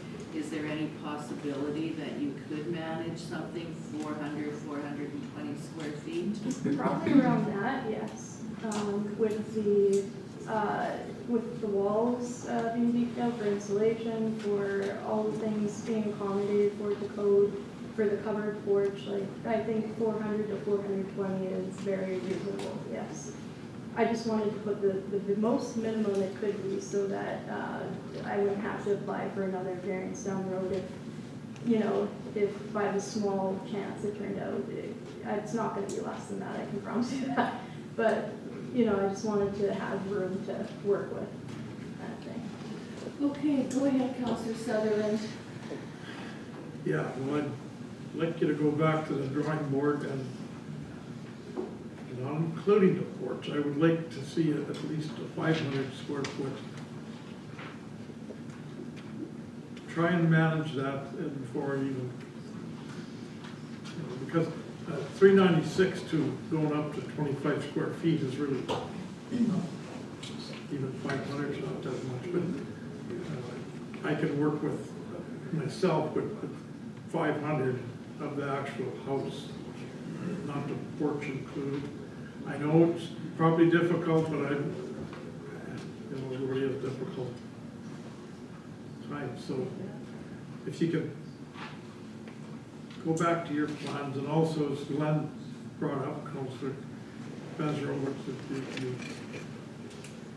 have these engineered, these drawings, so you can actually add on to the house if you have to, have that in your planning. But I'd like to see you to come back with something 500 square feet. Can I also add, ideally, I would like to begin building in the spring. I really want to be living independently soon. I work nearby. I just want to be living on my own, living nearby work, living like a happy, normal life. And I just think if I'm going to have to, save some more money to build a bit bigger, changing the plan, reworking, it may take more time and kind of push the project back a bit, which is not ideal. Well, see what you can do. That's just, that's my comment. But I understand. Go ahead, I'm Councillor not against you. Bazarowicz. Go ahead, Councillor Bazarowicz. Okay, I actually have two neighbors with tiny homes, and very tasteful, brand new. This is not my major home either. Built lengthways, as somebody mentioned, that's what you see, the 28 feet length. You don't see the depth. You have a very nice, presentable front, storefront as it called. Garden suites, people live in them, and we do okay. Another thing, you mentioned springtime. Well, there's some room to like a little bit more money, save a little more money, and it might expand your size of it. That's what she Okay, if council, I guess we're kind of talking about this. If you were to come back, would you like to reconsider and come back in about 3 or 4 months and see where you are at that point in time? I know that kind of puts you in the middle of winter, but depending on where it lands, you could still start your construction in the spring. Mm-hmm. I guess my only concerns there is if I'm getting plans drawn up, going to the architect, getting that engineer's stamp, putting, making possibly a contract with the builder, as a general contractor, if it would be Sean, is just if everything's if I set the ball rolling and things don't end up getting approved, I've kind of put a lot of time, effort, people's expectations, contracts potentially, and also a lot of my money into it, and it could be still denied. Is the only thing I'd be concerned about there. Okay, Jennifer, any thought as far as perhaps not adjourning, but holding over the decision on this one? If you just hold over the decision, then you wouldn't be able to receive any new information. So just keeping that in mind, it would be the same information in terms of consideration of the later date. Right. So I'm not sure that helps. Yeah. The Well, intent. and I guess the only other thing that I'm thinking of is if this is approved for the 396 feet, what happens if the applicant comes back and says, oh, I'm gonna make it 450 square feet now? Is that an issue at all? No, because this is setting the minimum. So if it's larger than that, then there's not an issue. Okay. What is the wish of council? Go ahead, Glenn. I'm just looking at a very request here, minimum site variance request permission proposal. So then would you write in there 396 minimum? Or is that just something no? Yeah, that's just something no. Okay. Okay, any other comments or queries from council? Go ahead, Councilor Belanger. The question you had for Madam Planner about setting it over, is there any other way we could table it or without adversely affecting the applicant? I'm not sure, I can't remember how you asked Madam Planner on what you wanted to do. Right, go ahead, Jennifer. I believe Madam Mayor asked whether the decision could be tabled, not necessarily adjourned. Okay. You could adjourn the public hearing to next month, let's say, if the applicant wanted to provide additional information, make a decision at that point. But you'd have to leave the meeting open and to a specific date to receive more information. I like that option. It gives more flexibility to the applicant, coming back in a month as opposed to 3. Give the opportunity for the applicant to perhaps relook at finance, perhaps look at a co-signer, perhaps coming back with 450 square feet or 425. I'm just trying to. And I guess that's kind of where Yeah. I was going to, is to try and give you an opportunity to revisit it and see if there was any way that, you know, you could make it a little bit bigger. And I don't want to, I guess, for lack of a better word, I don't know that council wants to deny it, but we want to give you an opportunity to see if you can bring it up just a little bit, because 396 is pretty tiny. I think I could guarantee, if there's a way I could even put it in writing that it'll be about 400 or even closer to 420. Well, how about if we just hold it over for a month and give you an opportunity to look at some of these things, and then it'll be brought back. Okay. Have a floor plan. Boy, I don't have a proper floor plan, No, but if you could but I do have revise drawings. it, we could. Yeah. Yeah. Thank you. Okay, so we won't close the public hearing then, or would you suggest we do adjourn it? Adjourn it to the next meeting. I'm not sure the date off the top. I don't know either. When is our November meeting? The 19th. 19th? That doesn't give a lot of time. Do you want the 19th or do you want it on the December The meeting? December one, yeah, let's put it in December. The 10th then? Because we don't have to do it all the time. Yeah, it's the, 17th. let me pull up the calendar. 17th. Yeah. Okay, so we go to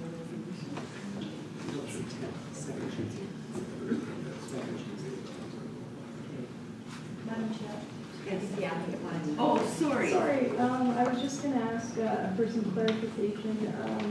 If we're talking expanding to like 400 or 420, coming back with plans that fit with that, would it be advisable to go forward with getting the architect to draw up the plans, possibly getting them stamped by an engineer and come back with a proper plan? No, I would suggest that you just do your sketch like you've done here, maybe a little bit more detail. And I wouldn't ask you to go to the expense of getting an engineer's stamp drawing or anything like that at that point in time. I think council's asking you to take into consideration of how you could make it larger and stay within your budget, and understand the porch is, the covered porch is considered as part of the square footage, and understand that there's time required to finish your construction. So you can start something within the budget and then expand as you go to finish when you're finally complete. You don't have to have a complete house immediately. So you could build a bigger house and then add on until you're finished completely. So that could be spread over 2 years as an example. Go ahead, Councilor Gazarowa. The other thing is, you said aesthetics, finish the outside and that, put it into your structure and worry about your siding after. Yeah, Or put the deck on later. possibly that, Yeah. yeah. I would just want to make sure even for neighbors, like I wouldn't want it to look, just for side, like unfinished for too long, you know, like aesthetically from the outside, I'd like it to be pretty much done. Deck we could work with maybe, like doing at a later date. But if there's a few things on the inside that aren't totally finished, I'd be more comfortable with that than the outside too as well. And I think that's what council's looking at. If you looked at that and worked within your budget, is there a way of making the building a little bit bigger to come forward as a proposal? Before you go and hire architects, engineers, or anything else. Oh, sounds good. Okay, so I think we have a resolution that our administrator is going to read. You can have your seat. Thank you very much.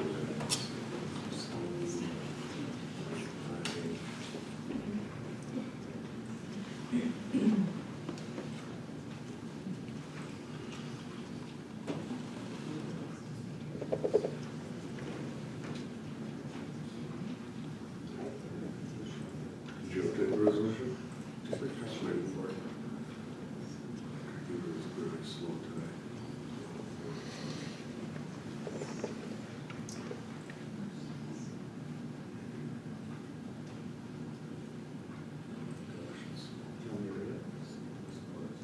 Yeah, go ahead and read it because I can't see. Resolve the public hearing for variation 82-2024 be adjourned to December 10th, 2024, and the regular session of council be reconvened. Can I have a mover, please? Councilor Sutherland, Councilor Boulanger seconds. Any further discussion? Hearing and seeing none, I'll call the question. All in favor, opposed, and that is carried. I'm gonna go get Councilor Gordon.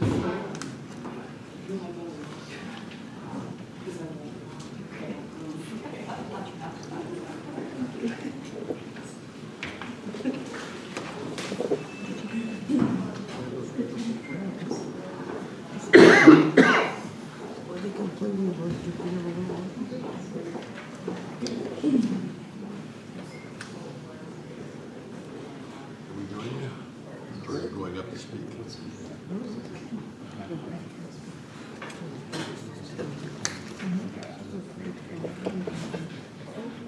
Okay, the next item on our agenda this evening is variation order number 84 of 2024.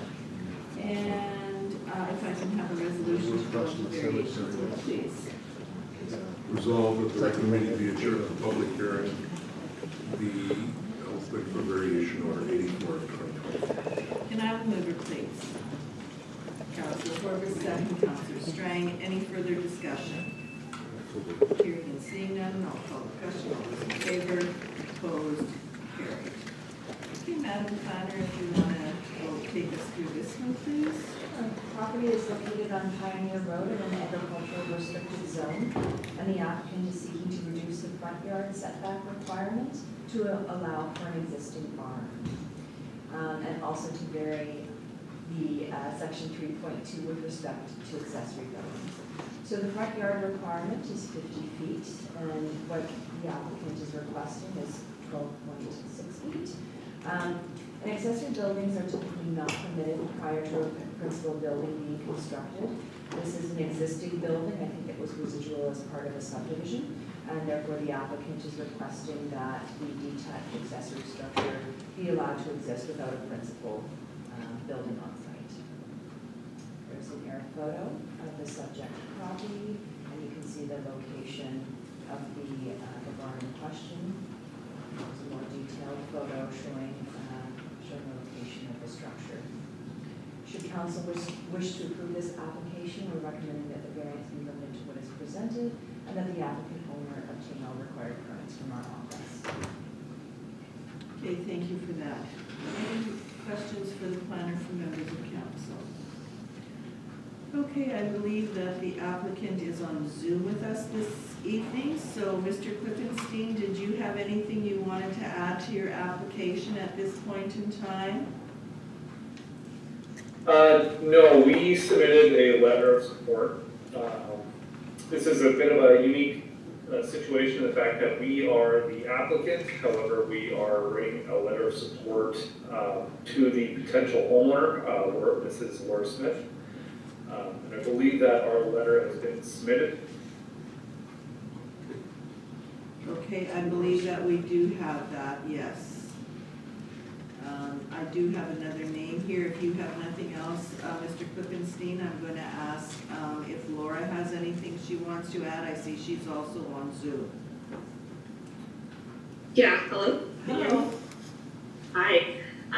No, I don't think I have anything that I was looking to add. I did also submit a letter of support for why I was applying to bury the barn and staying.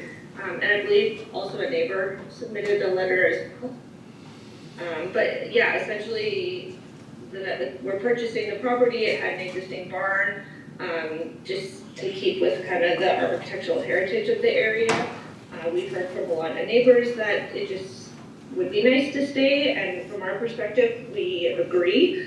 So yeah, just hoping to keep that existing structure where it is. Okay, thank you very much for that. Thank you. Okay, I'm going to go to the gallery now. Is there anybody in the gallery who wishes to support this application?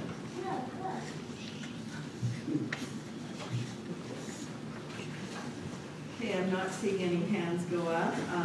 Then I'm going to ask if there's anybody in the audience who wishes to speak against this application.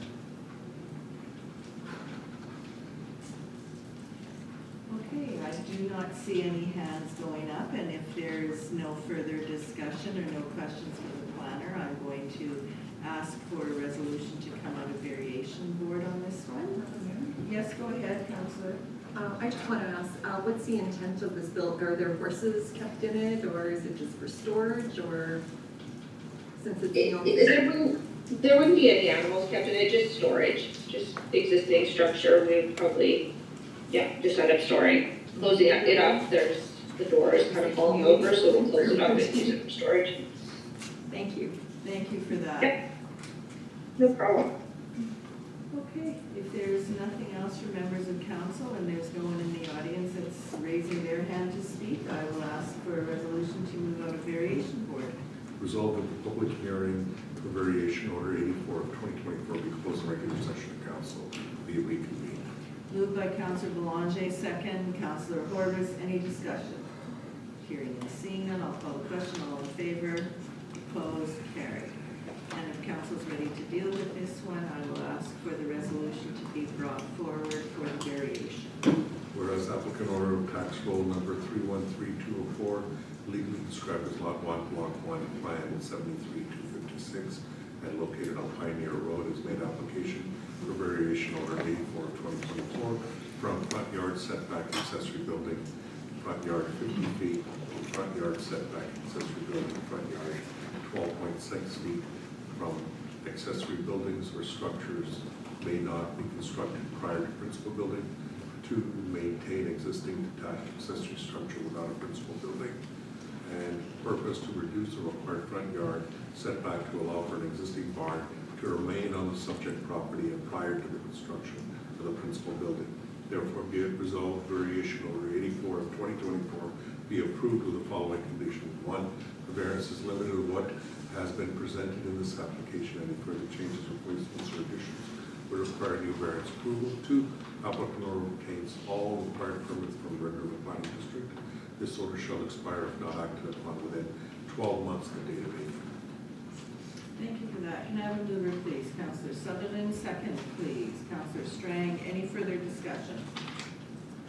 Hearing and seeing none, I will call the question. All those in favor, opposed, and that is carried. Okay, the next item on our agenda is variation order 102 of 2024. And if I can have a resolution to move into variation board, please. Resolved that regular meeting will be adjourned and public hearing be open for variation order 102 of 2024. Can I have a mover, please? Councillor Corbis, second. Councillor Sutherland, all in favor? Opposed? And that is carried. And Madam Planner, if you can walk us through the variation 102. Sure. Property is located at 4879 Anderson Highway in a rural residential zone, and the applicant is seeking to reduce the minimum front yard requirement of a principal building to allow for the construction of a covered deck. So the setback requirement in rural residential for a front yard is 50 feet, and the applicant is proposing 41.5 feet, 41.5. Here's the subject property. It is along near lot. And here is a sketch of what the applicant is proposing in terms of the addition to the deck. More detailed front elevation. Should council wish to approve this application, the variance should be limited to what has been presented, and any changes will require an application.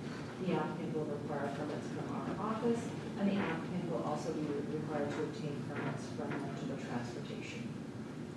Thank you. Thank you for that, Jennifer. Any questions to the planner on this application? Okay, is the applicant in the audience this evening? Yes, I am.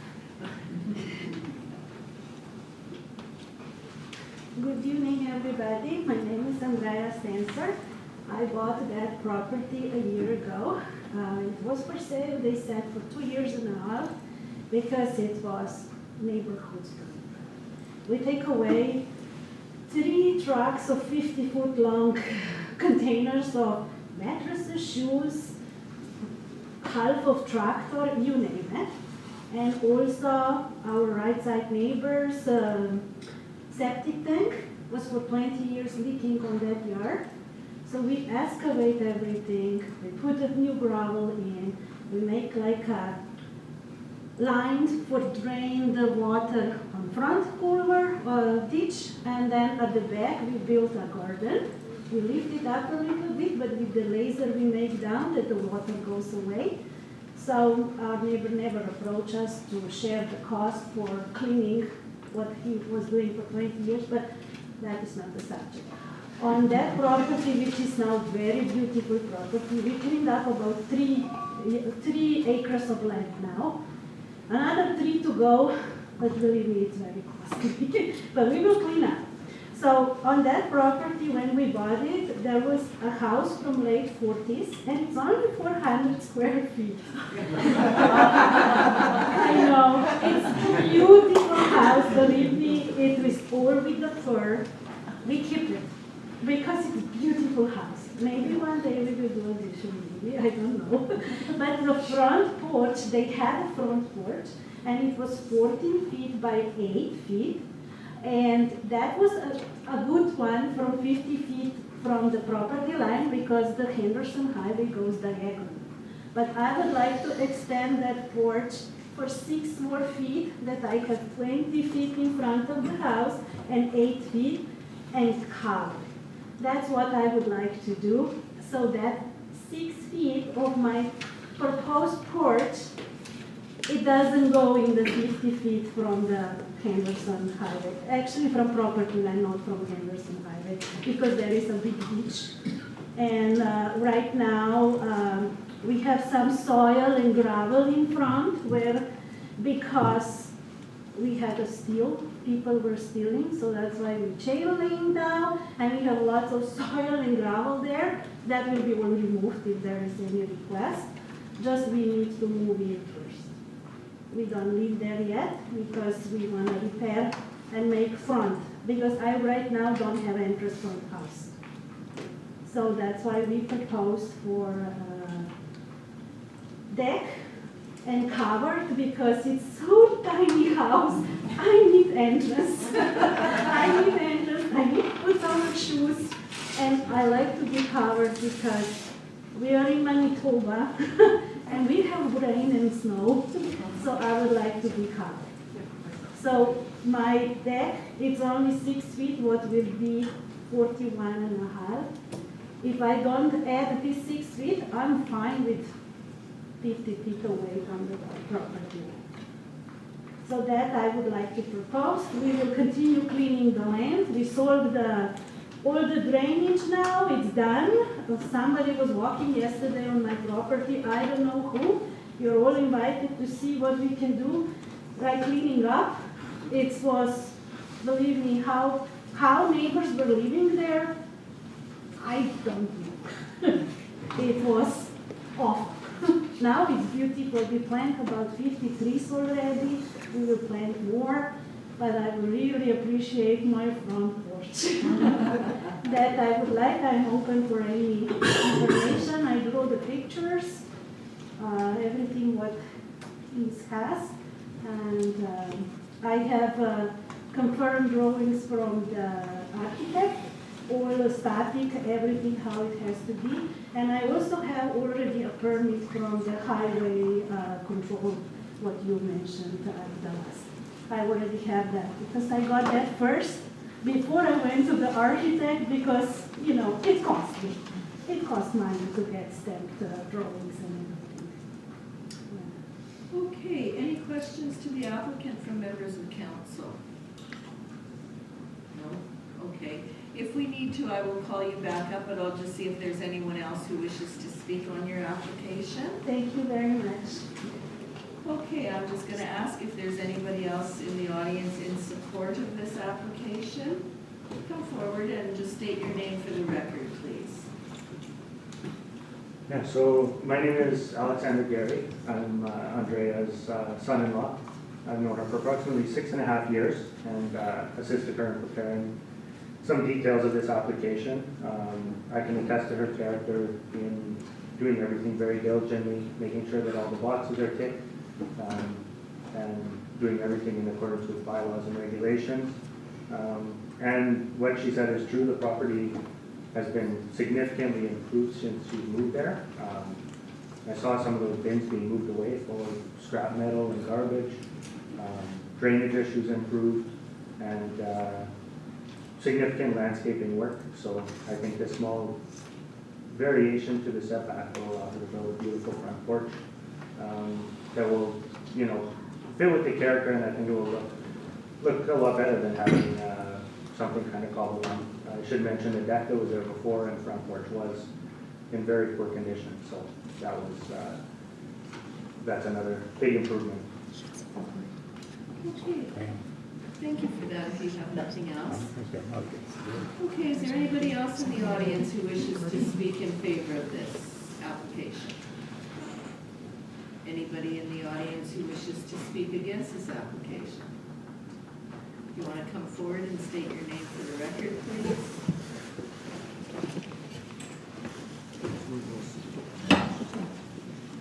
Evening, my name's Rob Kuma. I'm the neighbor to the left there. I'd like to say I'm not against her building a covered deck in front of her home. Yes, she has done an immaculate job of trying to bring this home back to a livable case. The prior tenants, the renters, plus the owners prior to them were both whores. And unfortunately, when she purchased the property, she, I don't know, agreed to all of the debris, garbage, and filth that was left, not just from the front of the house, but all the way to the tracks, which would be half a mile back, you would say?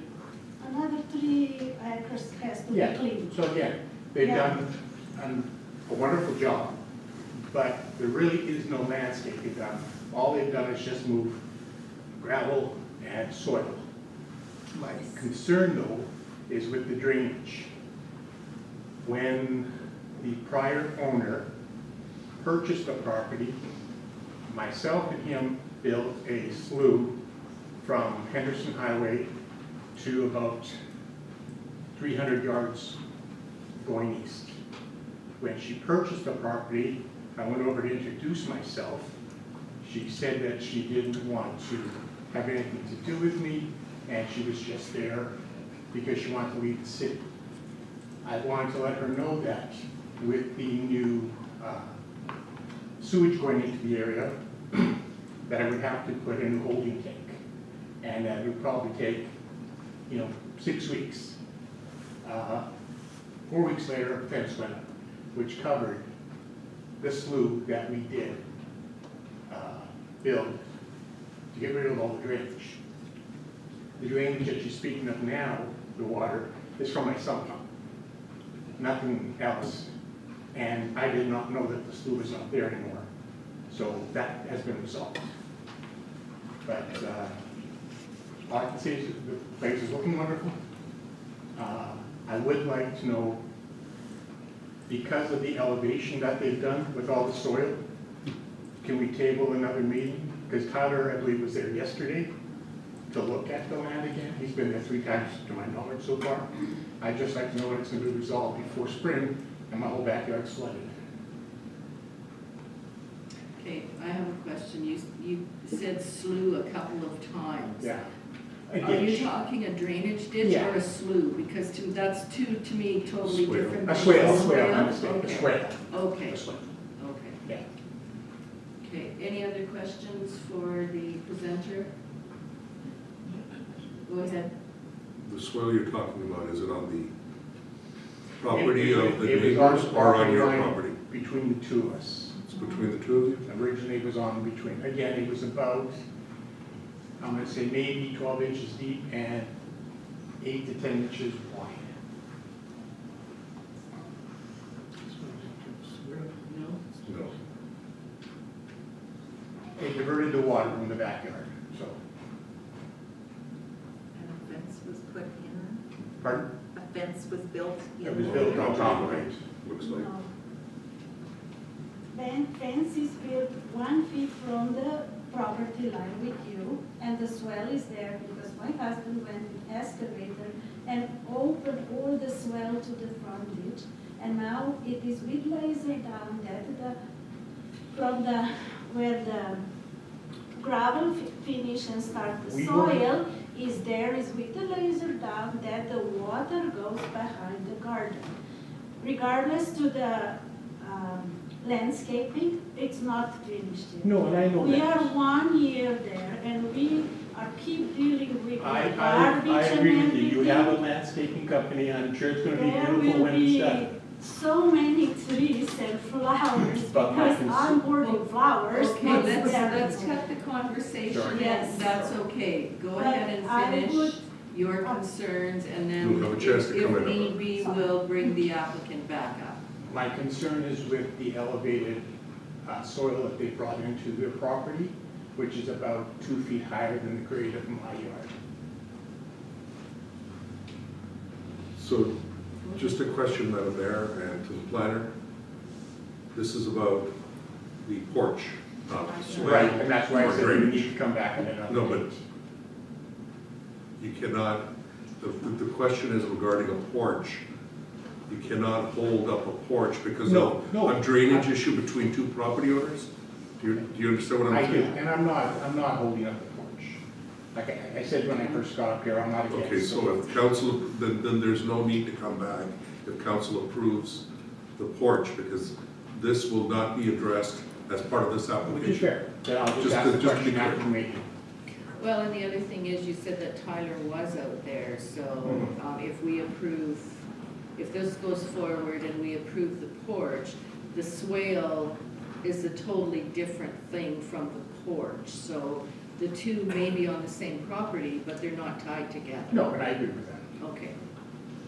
Okay, anything else that you So want to add? just for clarification, sir, Go ahead. sorry, Madam Mayor, just for clarification, so you're withdrawing your request to lay this over. Which part? You said you requested The- for council not to approve this No, not to approve what, the. application. No, I said I'm not against the application. Okay. I'm not against the application. But you Okay. said something about coming back to another meeting. About the drainage. Oh, That that's will not be totally coming back different. to council. Yeah. The drainage is not part of this application, No, I and the understand drainage that. will be dealt Fine, with fine. administratively. My point is, it will not be coming back, so I just want to make sure you're clear on that. There's nothing to come back after Yeah, I today's understand. approval. Okay. My only question is, do I need to come to this, do I need to call the office and have somebody?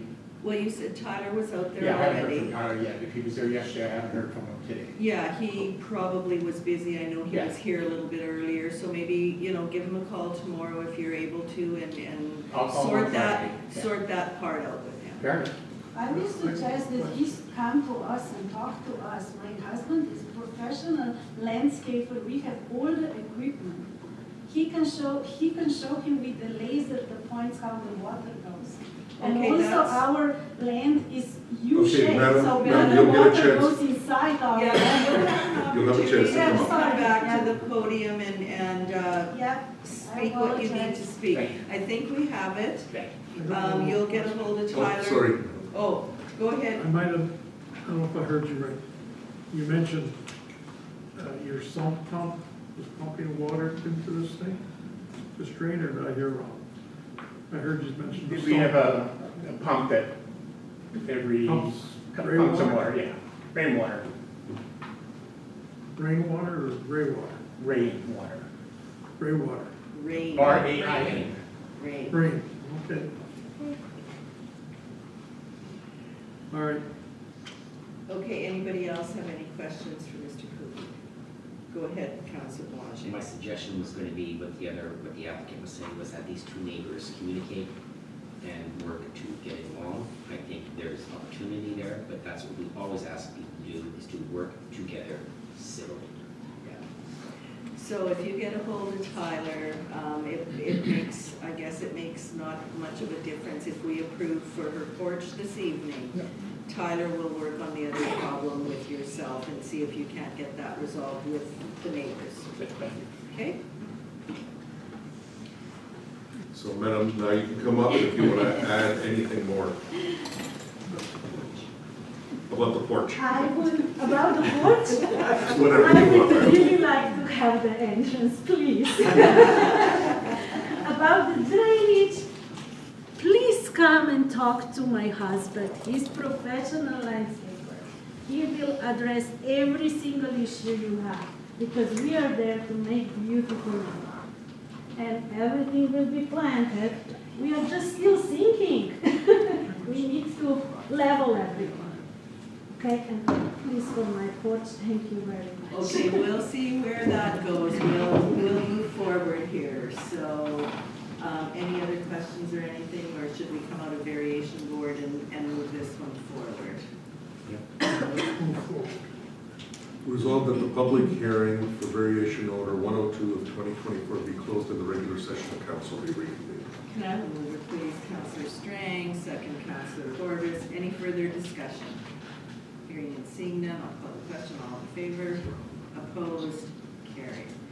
And if I could have the resolution for the variation, please. Whereas the applicant owner of tax roll number 26900, legally described as River Lots 226, Plan 3392, and located at 4879 Henderson Highway, has made application for variation order number 102 of 2024 from front yard setback main building 50 feet to front yard setback main building 41.5 feet.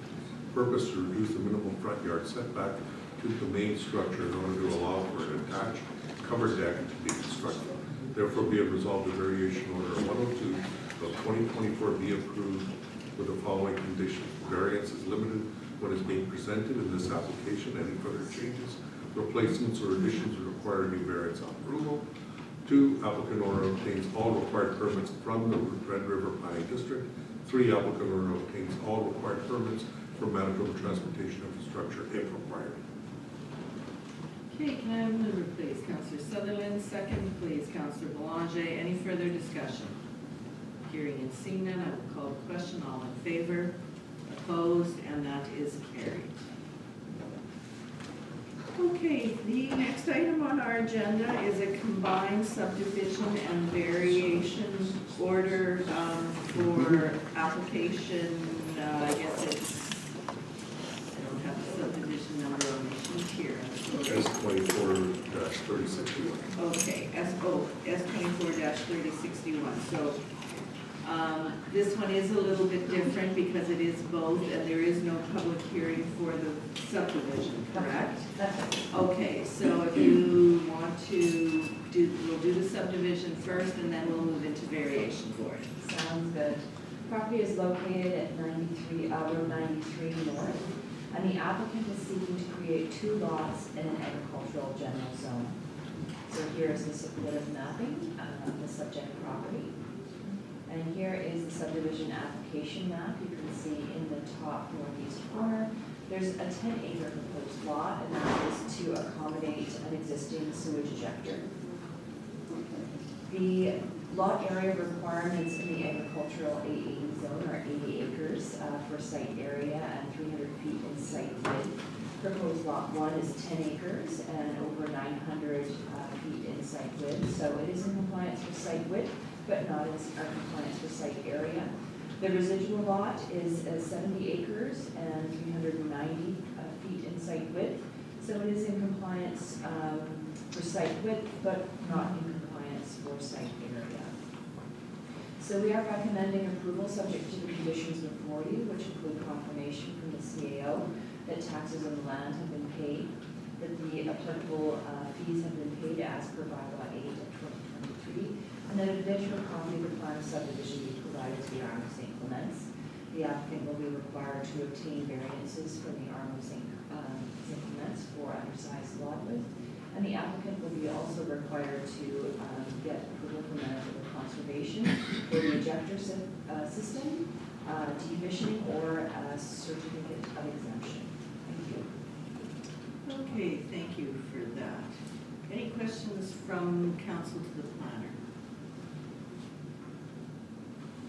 Okay, because this is not a public hearing, I think we can just move. If council is ready to proceed with this, we can move this one forward and move into the variation, and there may be some questions come up there.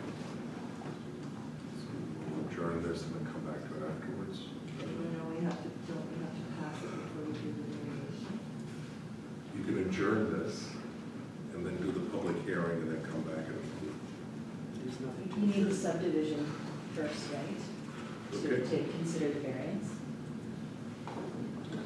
Okay, resolved that the regular meeting be adjourned and the public hearing be open for, did what I wanted to do. So for subdivision 24 of 3061, regarding subdivision application number S24-3061, proposal of Gusta to subdivide northeast quarter section 13-16-17 east of Principal Meridian, accepting the easterly 1305.65 feet, perhaps subject to the reservations and provisions contained in the grant from the grant. Resolved that the council approve said application subject to the following conditions. 1, applicant to submit a confirmation in writing from the chief administrative officer of the Arm of St. Clements that paid taxes on land to be subdivided for the current year plus any arrears have been paid. B, required applicable fees to be paid as per bylaw 8 of 2023. C, provide a digital copy of the plan of subdivision to the Arm of St. Clements. 2, applicant owner obtains all required variance approvals from the Arm of St. Clements for undersized lots. 3, applicant owner provides written confirmation from Manitoba Environment Compliance and Enforcement that either the ejector system has been decommissioned or a certificate of exemption has been obtained from the department. Thank you, Madam. Thank you for that. Can I have a mover, please? Councillor Strang, second. Councillor Bazarowicz. Any further discussion? Now remember, we're just dealing with the subdivision here, so I have a mover, have a seconder. I'll call the question. All those in favor? Opposed? And that is carried. Now I will ask for a resolution to move into the variation board for this application. Resolved that the regular meeting be adjourned and the public hearing be open for variation order 69 of 2024. Can I have a mover, please? Councillor Sutherland, second. Councillor Horvis. Any further discussion? Hearing and seeing none, I'll call the question. All those in favor? Opposed? Carried. And Jennifer, if you can walk us through the variation, please. Sure, time for part two. Again, Road 93 North, and the applicant is seeking to reduce the minimum site area in an agricultural general zone for both the proposed and residual lot. As mentioned earlier, the requirement is 80 acres as per the zoning bylaw. The proposed lot is 10 acres to accommodate an ejector system, and the residual lot is 69.5. There's a small area there that was a little less, so we just made it a little bit less until we get the survey to confirm that. We are recommending approval, subject to the conditions that is limited to what has been presented, and that the applicant obtain all permits from our office. Thank you. Thank you for that. Any questions to the planner on this variation? Okay, is the applicant in the audience? Yes, I am. Do you have anything that you want to add to your application? Hi, my name is Glenn Vesta. I live in Albert, Manitoba, and no, I have nothing to add to it. Okay. All right. I will just ask if there's anybody else in the audience who wishes to speak, and then we'll try and move it forward. If council have any questions for Mr. Boucher? No? Okay. You can have a seat. If we need, I'll call you up again. Anybody in the audience who wishes to speak on this variation? I'm not seeing any hands go up, so if council is ready to deal with it, I will ask for a resolution to come out of variation board. Resolved that the public hearing for variation order 69 of 2024 be closed on regular session of council be reconvened. Can I have a mover, please? Councillor Horvis, second. Councillor Belanger. Any discussion? Hearing and seeing none, call the question. All those in favor? Opposed? Carried.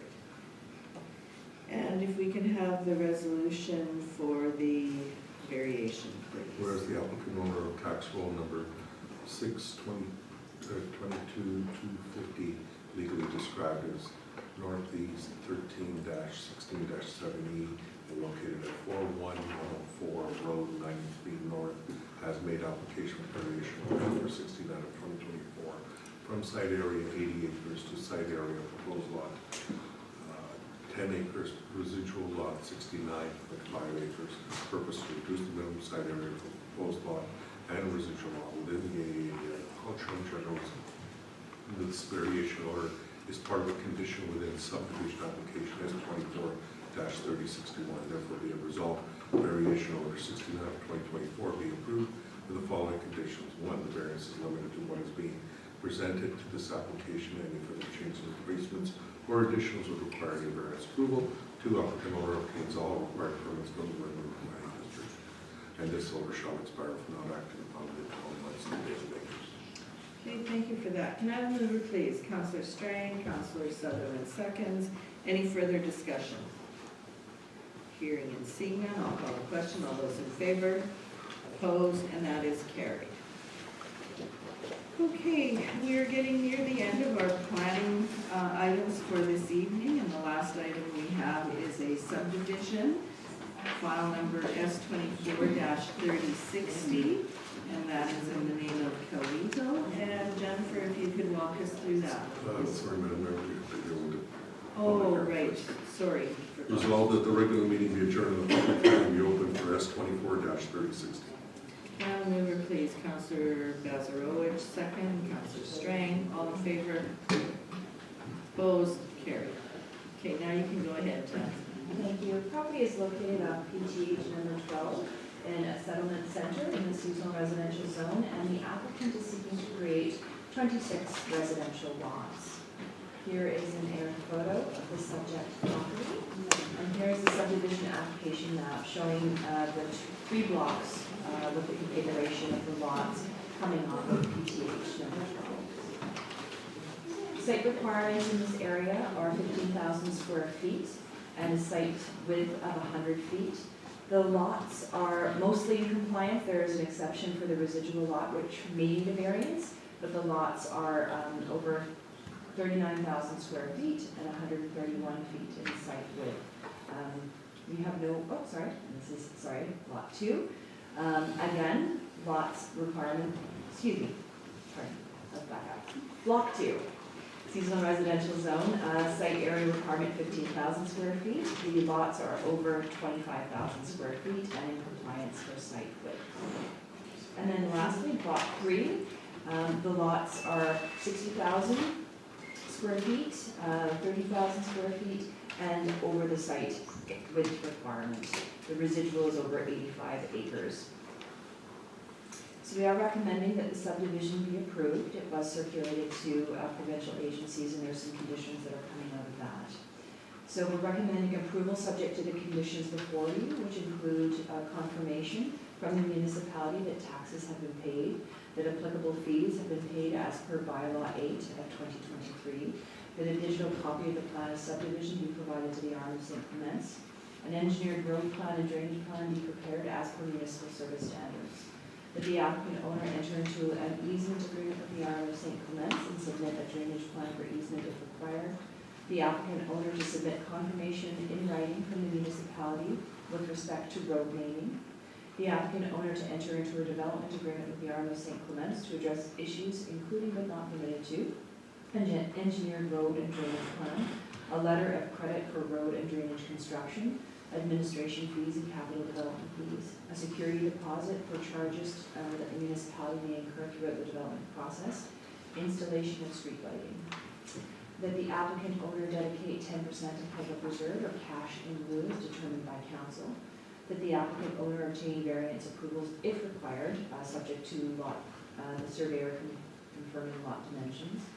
The applicant owner to obtain a license to construct water control works for Manitoba Environment, and the applicant owner to obtain a heritage permit and conduct a heritage heritage impact assessment as per Manitoba Historical Resources branch. Applicant owner to submit confirmation from Manitoba Transportation that a permit has been obtained for my goodness, I must have done anything. My apologies. For connection to PTH number 12, a revised SAM to address road connectivity adjacent to the land to the east. The applicant to provide Manitoba Transportation information to determine if drainage will be negatively impacted. Provide preliminary traffic projections. The applicant owner to submit confirmation from Manitoba Hydro that easements have been obtained, and the applicant owner to submit confirmation with respect to Bell MTS. Thank you. Okay, thank you for that. Any questions to the planner from members of council? Go ahead, Councilor Bazarowicz. Why is there a requirement for a heritage report?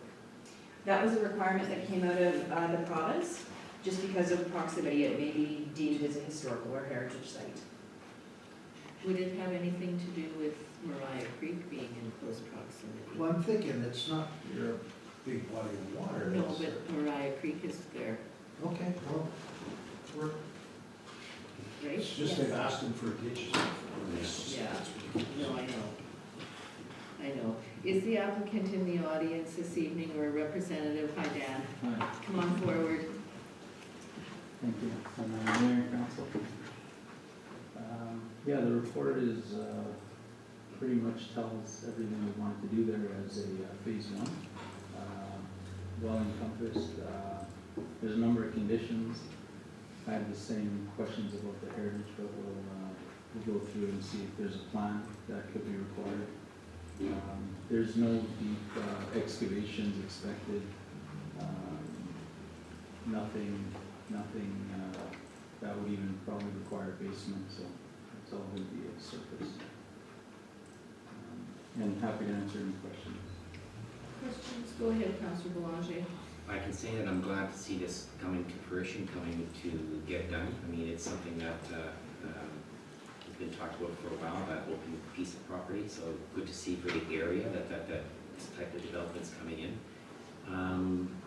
Just a question in terms of your other phases, depending on the sale of these lots, is there plans in the next phases eventually to potentially connect to a pipe or some sort of infrastructure sewer-wise? Yes, there could be potential for that with more lots. Right. We do have a concept plan of a phase 2, and that would include extension of the road as well, but it was a little too aggressive of a design, and really have to scale it back to phase one and see how things go. Okay, thank you. Okay, any other questions to the presenter?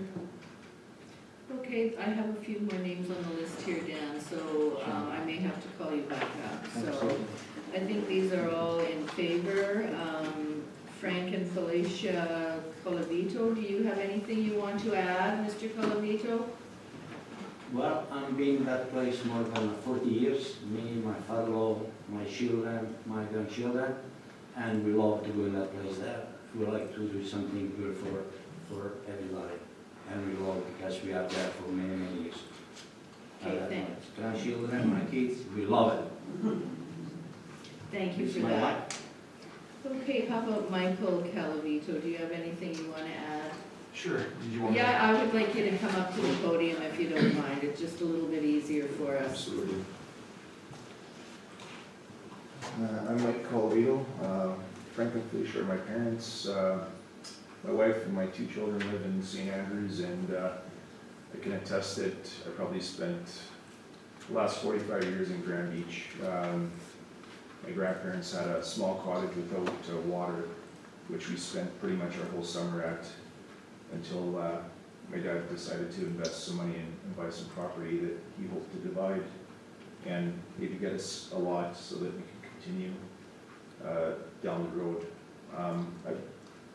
We love Grand Beach for many reasons. The beach is by far probably one of the nicest beaches in Manitoba that I've ever seen. Even with the kids being very young, and I was never really worried about current or them playing in the water. It takes a while for you to get into deep water there. I support, I really want this to go forward. My dad's put a lot of time and money into this, a lot of sweat, even into his retirement, when he should be just taking it easy and not really worrying about too much. This has been a real big focal point for him to leave something behind for us. So yeah, I don't know what else to say other than this has been a big deal for everybody. Okay, thank you for that. And I'm not sure, I have a couple more names here. Antonia Calavito, did you want to speak at all? Yes. No, thank you. And is it Sevi? Yeah. Did you want to come forward and speak? For sure.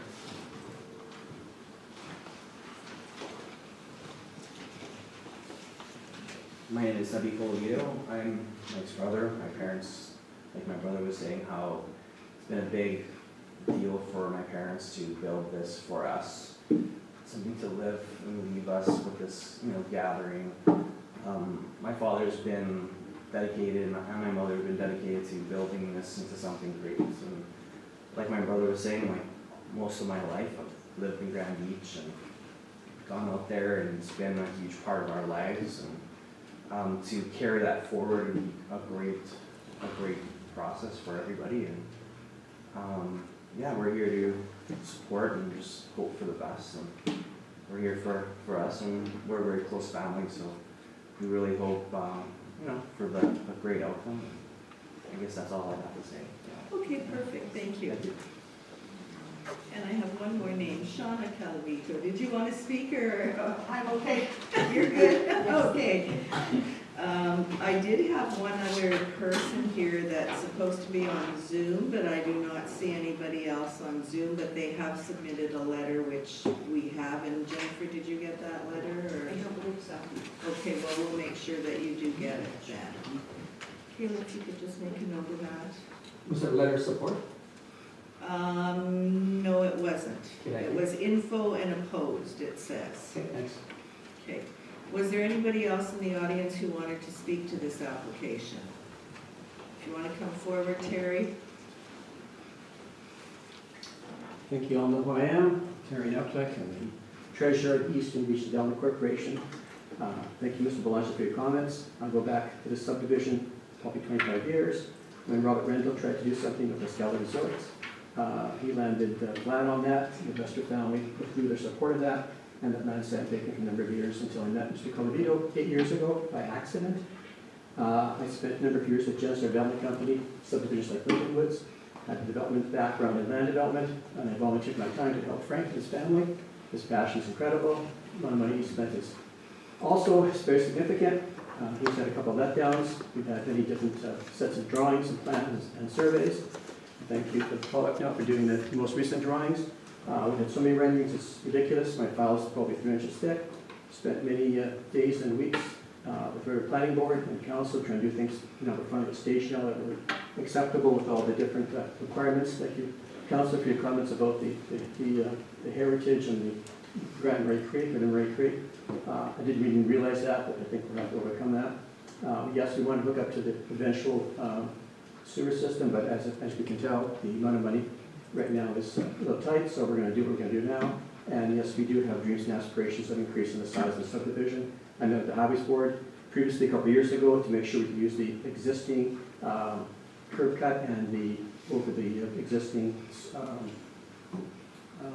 drainage or ditch there to be able to have access to the property, which we'll have to change down the road because of the proximity of the curb. But 100% support this.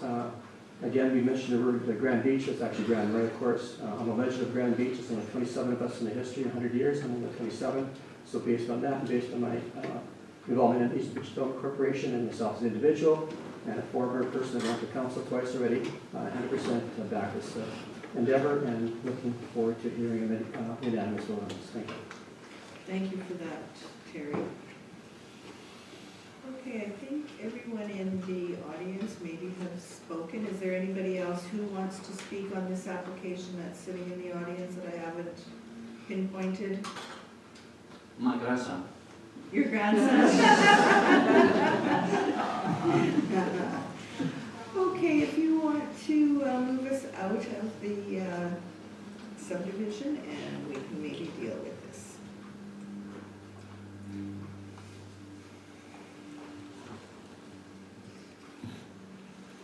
Resolved that the public hearing for S24-3060 be closed and the regular session of council be reconvened. Can I move it, please? Councillor Sutherland, Councillor Bazarowicz seconds. Any discussion? Hearing and seeing none, I'll call the question. All those in favor?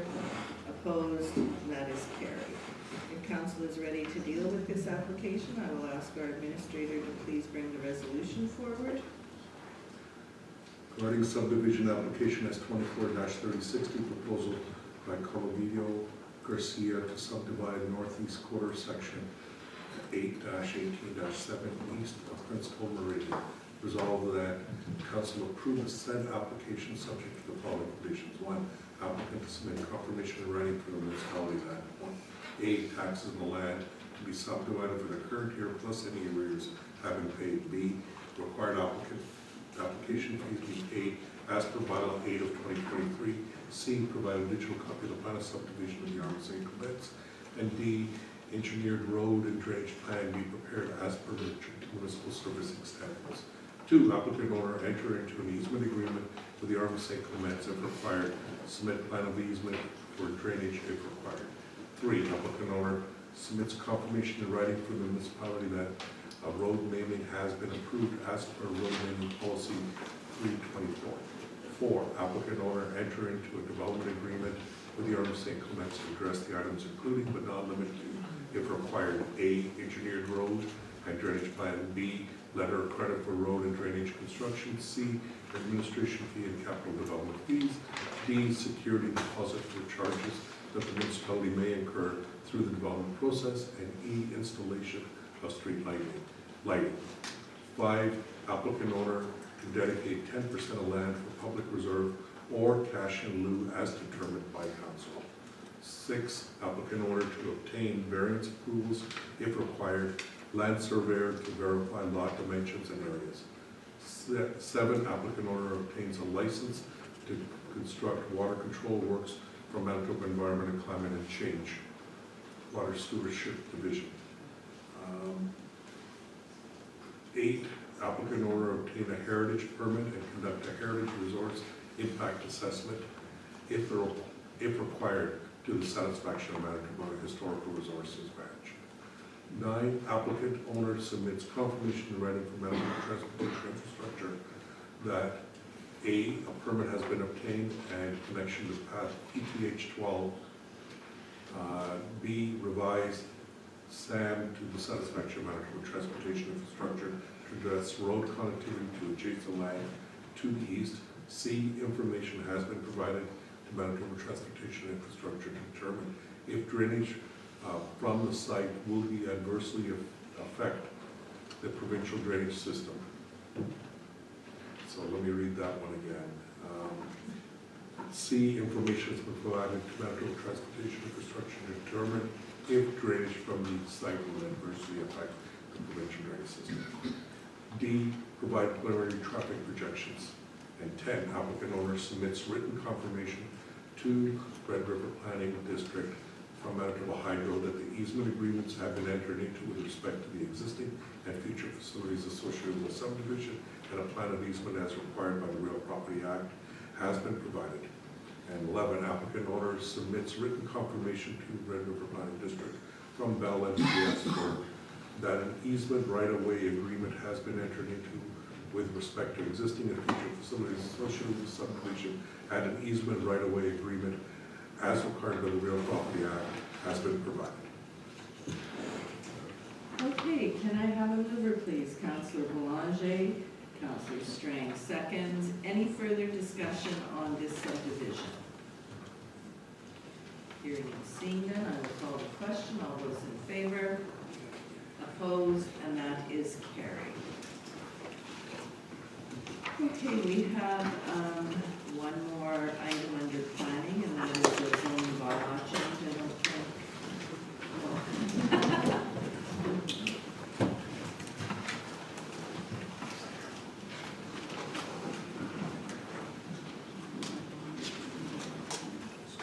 We're going to stop the Zoom, Madam Mayor. There's no one else on.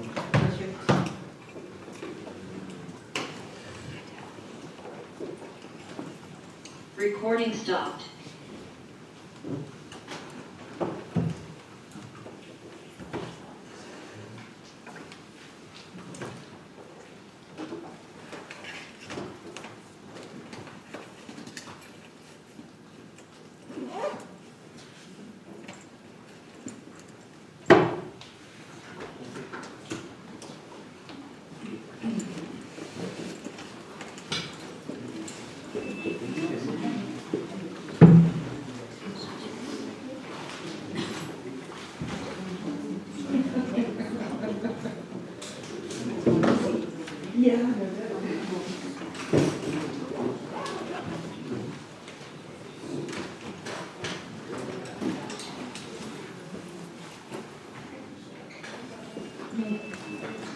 See you, Jen. See you tomorrow. See you.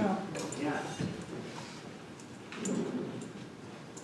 Jen, where's your vehicle? Is it in the back? It's in the back here. Well, that's, you know, Dan had a question Oh, for me here, okay. so I'll. Okay. Yeah. Thank you very much. I really appreciate it. Okay, so now we have a public hearing for a zoning bylaw amendment. So if we can have a resolution to enter into that public hearing. Thank you, Madam Mayor. Resolved that the regular meeting be adjourned and the public hearing be open for bylaw 8 of 2024. Can I have a mover, please? Councillor Strang, Councillor Horvis seconds. All those in favor? Opposed? And that is carried. So, Madam Mayor, I'll let Sue start the meeting. Okay. And cover most of these items. Just wanted to cover that what this is an amendment to the zoning bylaw in dealing with cemeteries and making our bylaw consistent with surrounding municipalities as to making cemeteries conditional in specific zoning districts. Yeah, so tonight, bylaw number 8 of 2024 is basically a text amendment to the zoning bylaw. The issue is that we're amending the agricultural table, table number 10. Table 10 in the agricultural use table of the Rural Municipality of St. Clements bylaw 5-2002, thank you. Currently outlines that cemeteries and mausoleums were permitted in A80 zones and A40 zones, and in agriculture restricted, a conditional use would be required. That's how it was previous. The amendment to the zoning bylaw would change the table to amend all agricultural zones to conditional use. In today's society, there are new ways of burials and therefore the need to amend the agricultural table to address these new types of burials. The chart below outlines the different methods to honor the deceased, which may reflect diverse cultures, environmental, and personal values. As you can see, I think you all have my report that I've listed a few there. The green burials, the sky burials, which is interesting towards the cultural aspect of burials. The new types of burials, there is a need to acquire more information on an application to develop cemeteries. The council may want to have community consultation with residents so they can voice their concerns of support for new types of burials or, of course, an objection. Environmental impact may be another concern that may affect our environment, and conditions under a conditional use application may be that a developer conducts an environmental impact assessment. Land use compatibility would be important when considering a conditional use application. Council needs to consider these new types of cemeteries and what issues or problems they may create. Operational plans could be requested as a condition of the approval, which would outline plans for maintenance, security, and long-term sustainability of the cemetery. There are requirements through provincial legislation, such as the Cemetery Act, the Public Health Act, the Fatal Injuries Act, and the Vital Statistics Act. But due to the date of the adoption of these acts and very little changes, they do not address different types of cemeteries or contain many regulations that must be followed to develop these different types of cemeteries. And in many cases, only cemeteries that are for profit are regulated. Some of the aspects that council should consider when approving an application for cemeteries. Cemeteries should be near a road allowance to ensure easy access at all times for those who visit. The reason why I say that is basically a cemetery is always to be fenced. So this way they would park on the side of the road. If the fence was closed, then they could still access the cemetery. Establishment of rules and regulations that would govern the cemetery and ensure that the rules are fair, reasonable, and enforceable. Establish of a perpetuity care trust fund to maintain the cemetery in perpetuity. Ensure that the property is adequately drained. I know we've had some problems with a cemetery within our municipality that was near water, and that's something that also needs to be taken into consideration. Establishment of good record keeping, such as registries for deceased, to give relatives the ability to track friends or family. Establishing a cemetery is a significant commitment, and before establishing a cemetery, the obligations need to be carefully considered, and therefore the owners to apply for a conditional use to develop a cemetery is important. Research was conducted with other municipalities. I believe you can see the chart there. The majority of municipalities do have cemeteries as conditional use. Like I said, they would address these types of ideas due to that, and I believe it's on your report. The bylaw was reviewed by the provincial planning branch. They had no concerns. First reading of the bylaw was September 24th of 2024, and circulation was completed to the provincial planning branch and the neighboring municipalities.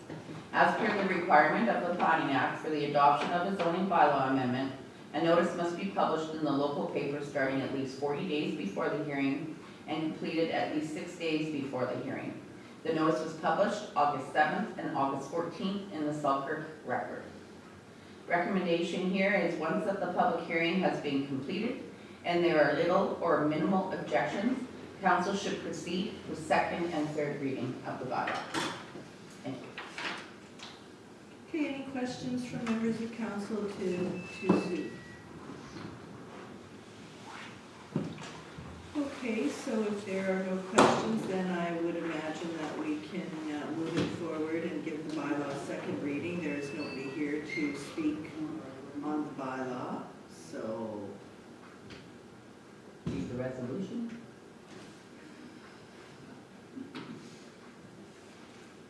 Sorry, I was distracted there for a moment.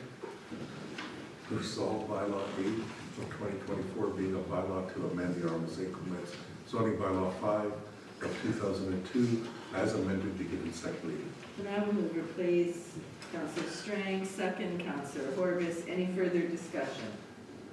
All in favor? Opposed? Carried. And if we want to complete this, we can do third reading. Yes, Madam Mayor. Except Councillor Horvis or Councillor Sutherland just walked out. Okay, so we'll wait for him to come We'll back. wait for him to come back.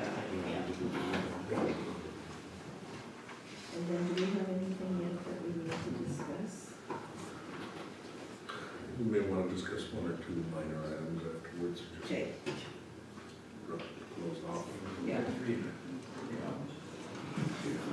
What we predicted, we did good. Yeah, no kidding. I never thought we'd get done by this time. I thought we'd be here till midnight.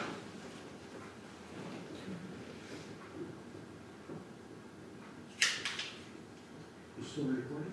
Yes. Yes, we are. We'll go on camera. Don't worry, we really need to do better.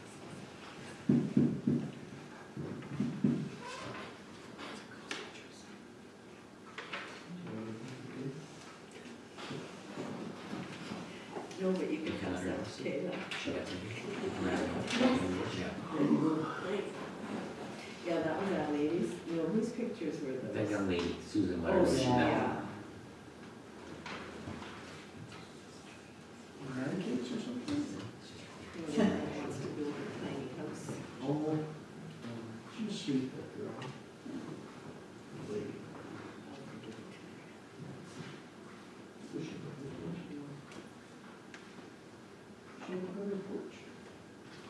Oh, that's not the one. No, we're talking. Oh. Okay, Dave's back, so we waited for you. Oh, okay. I didn't think you were gonna wait, but thank you. Resolved bylaw 8 being the bylaw to amend the Arm St. Clements zoning bylaw 5 of 2002 as amended be read a third time.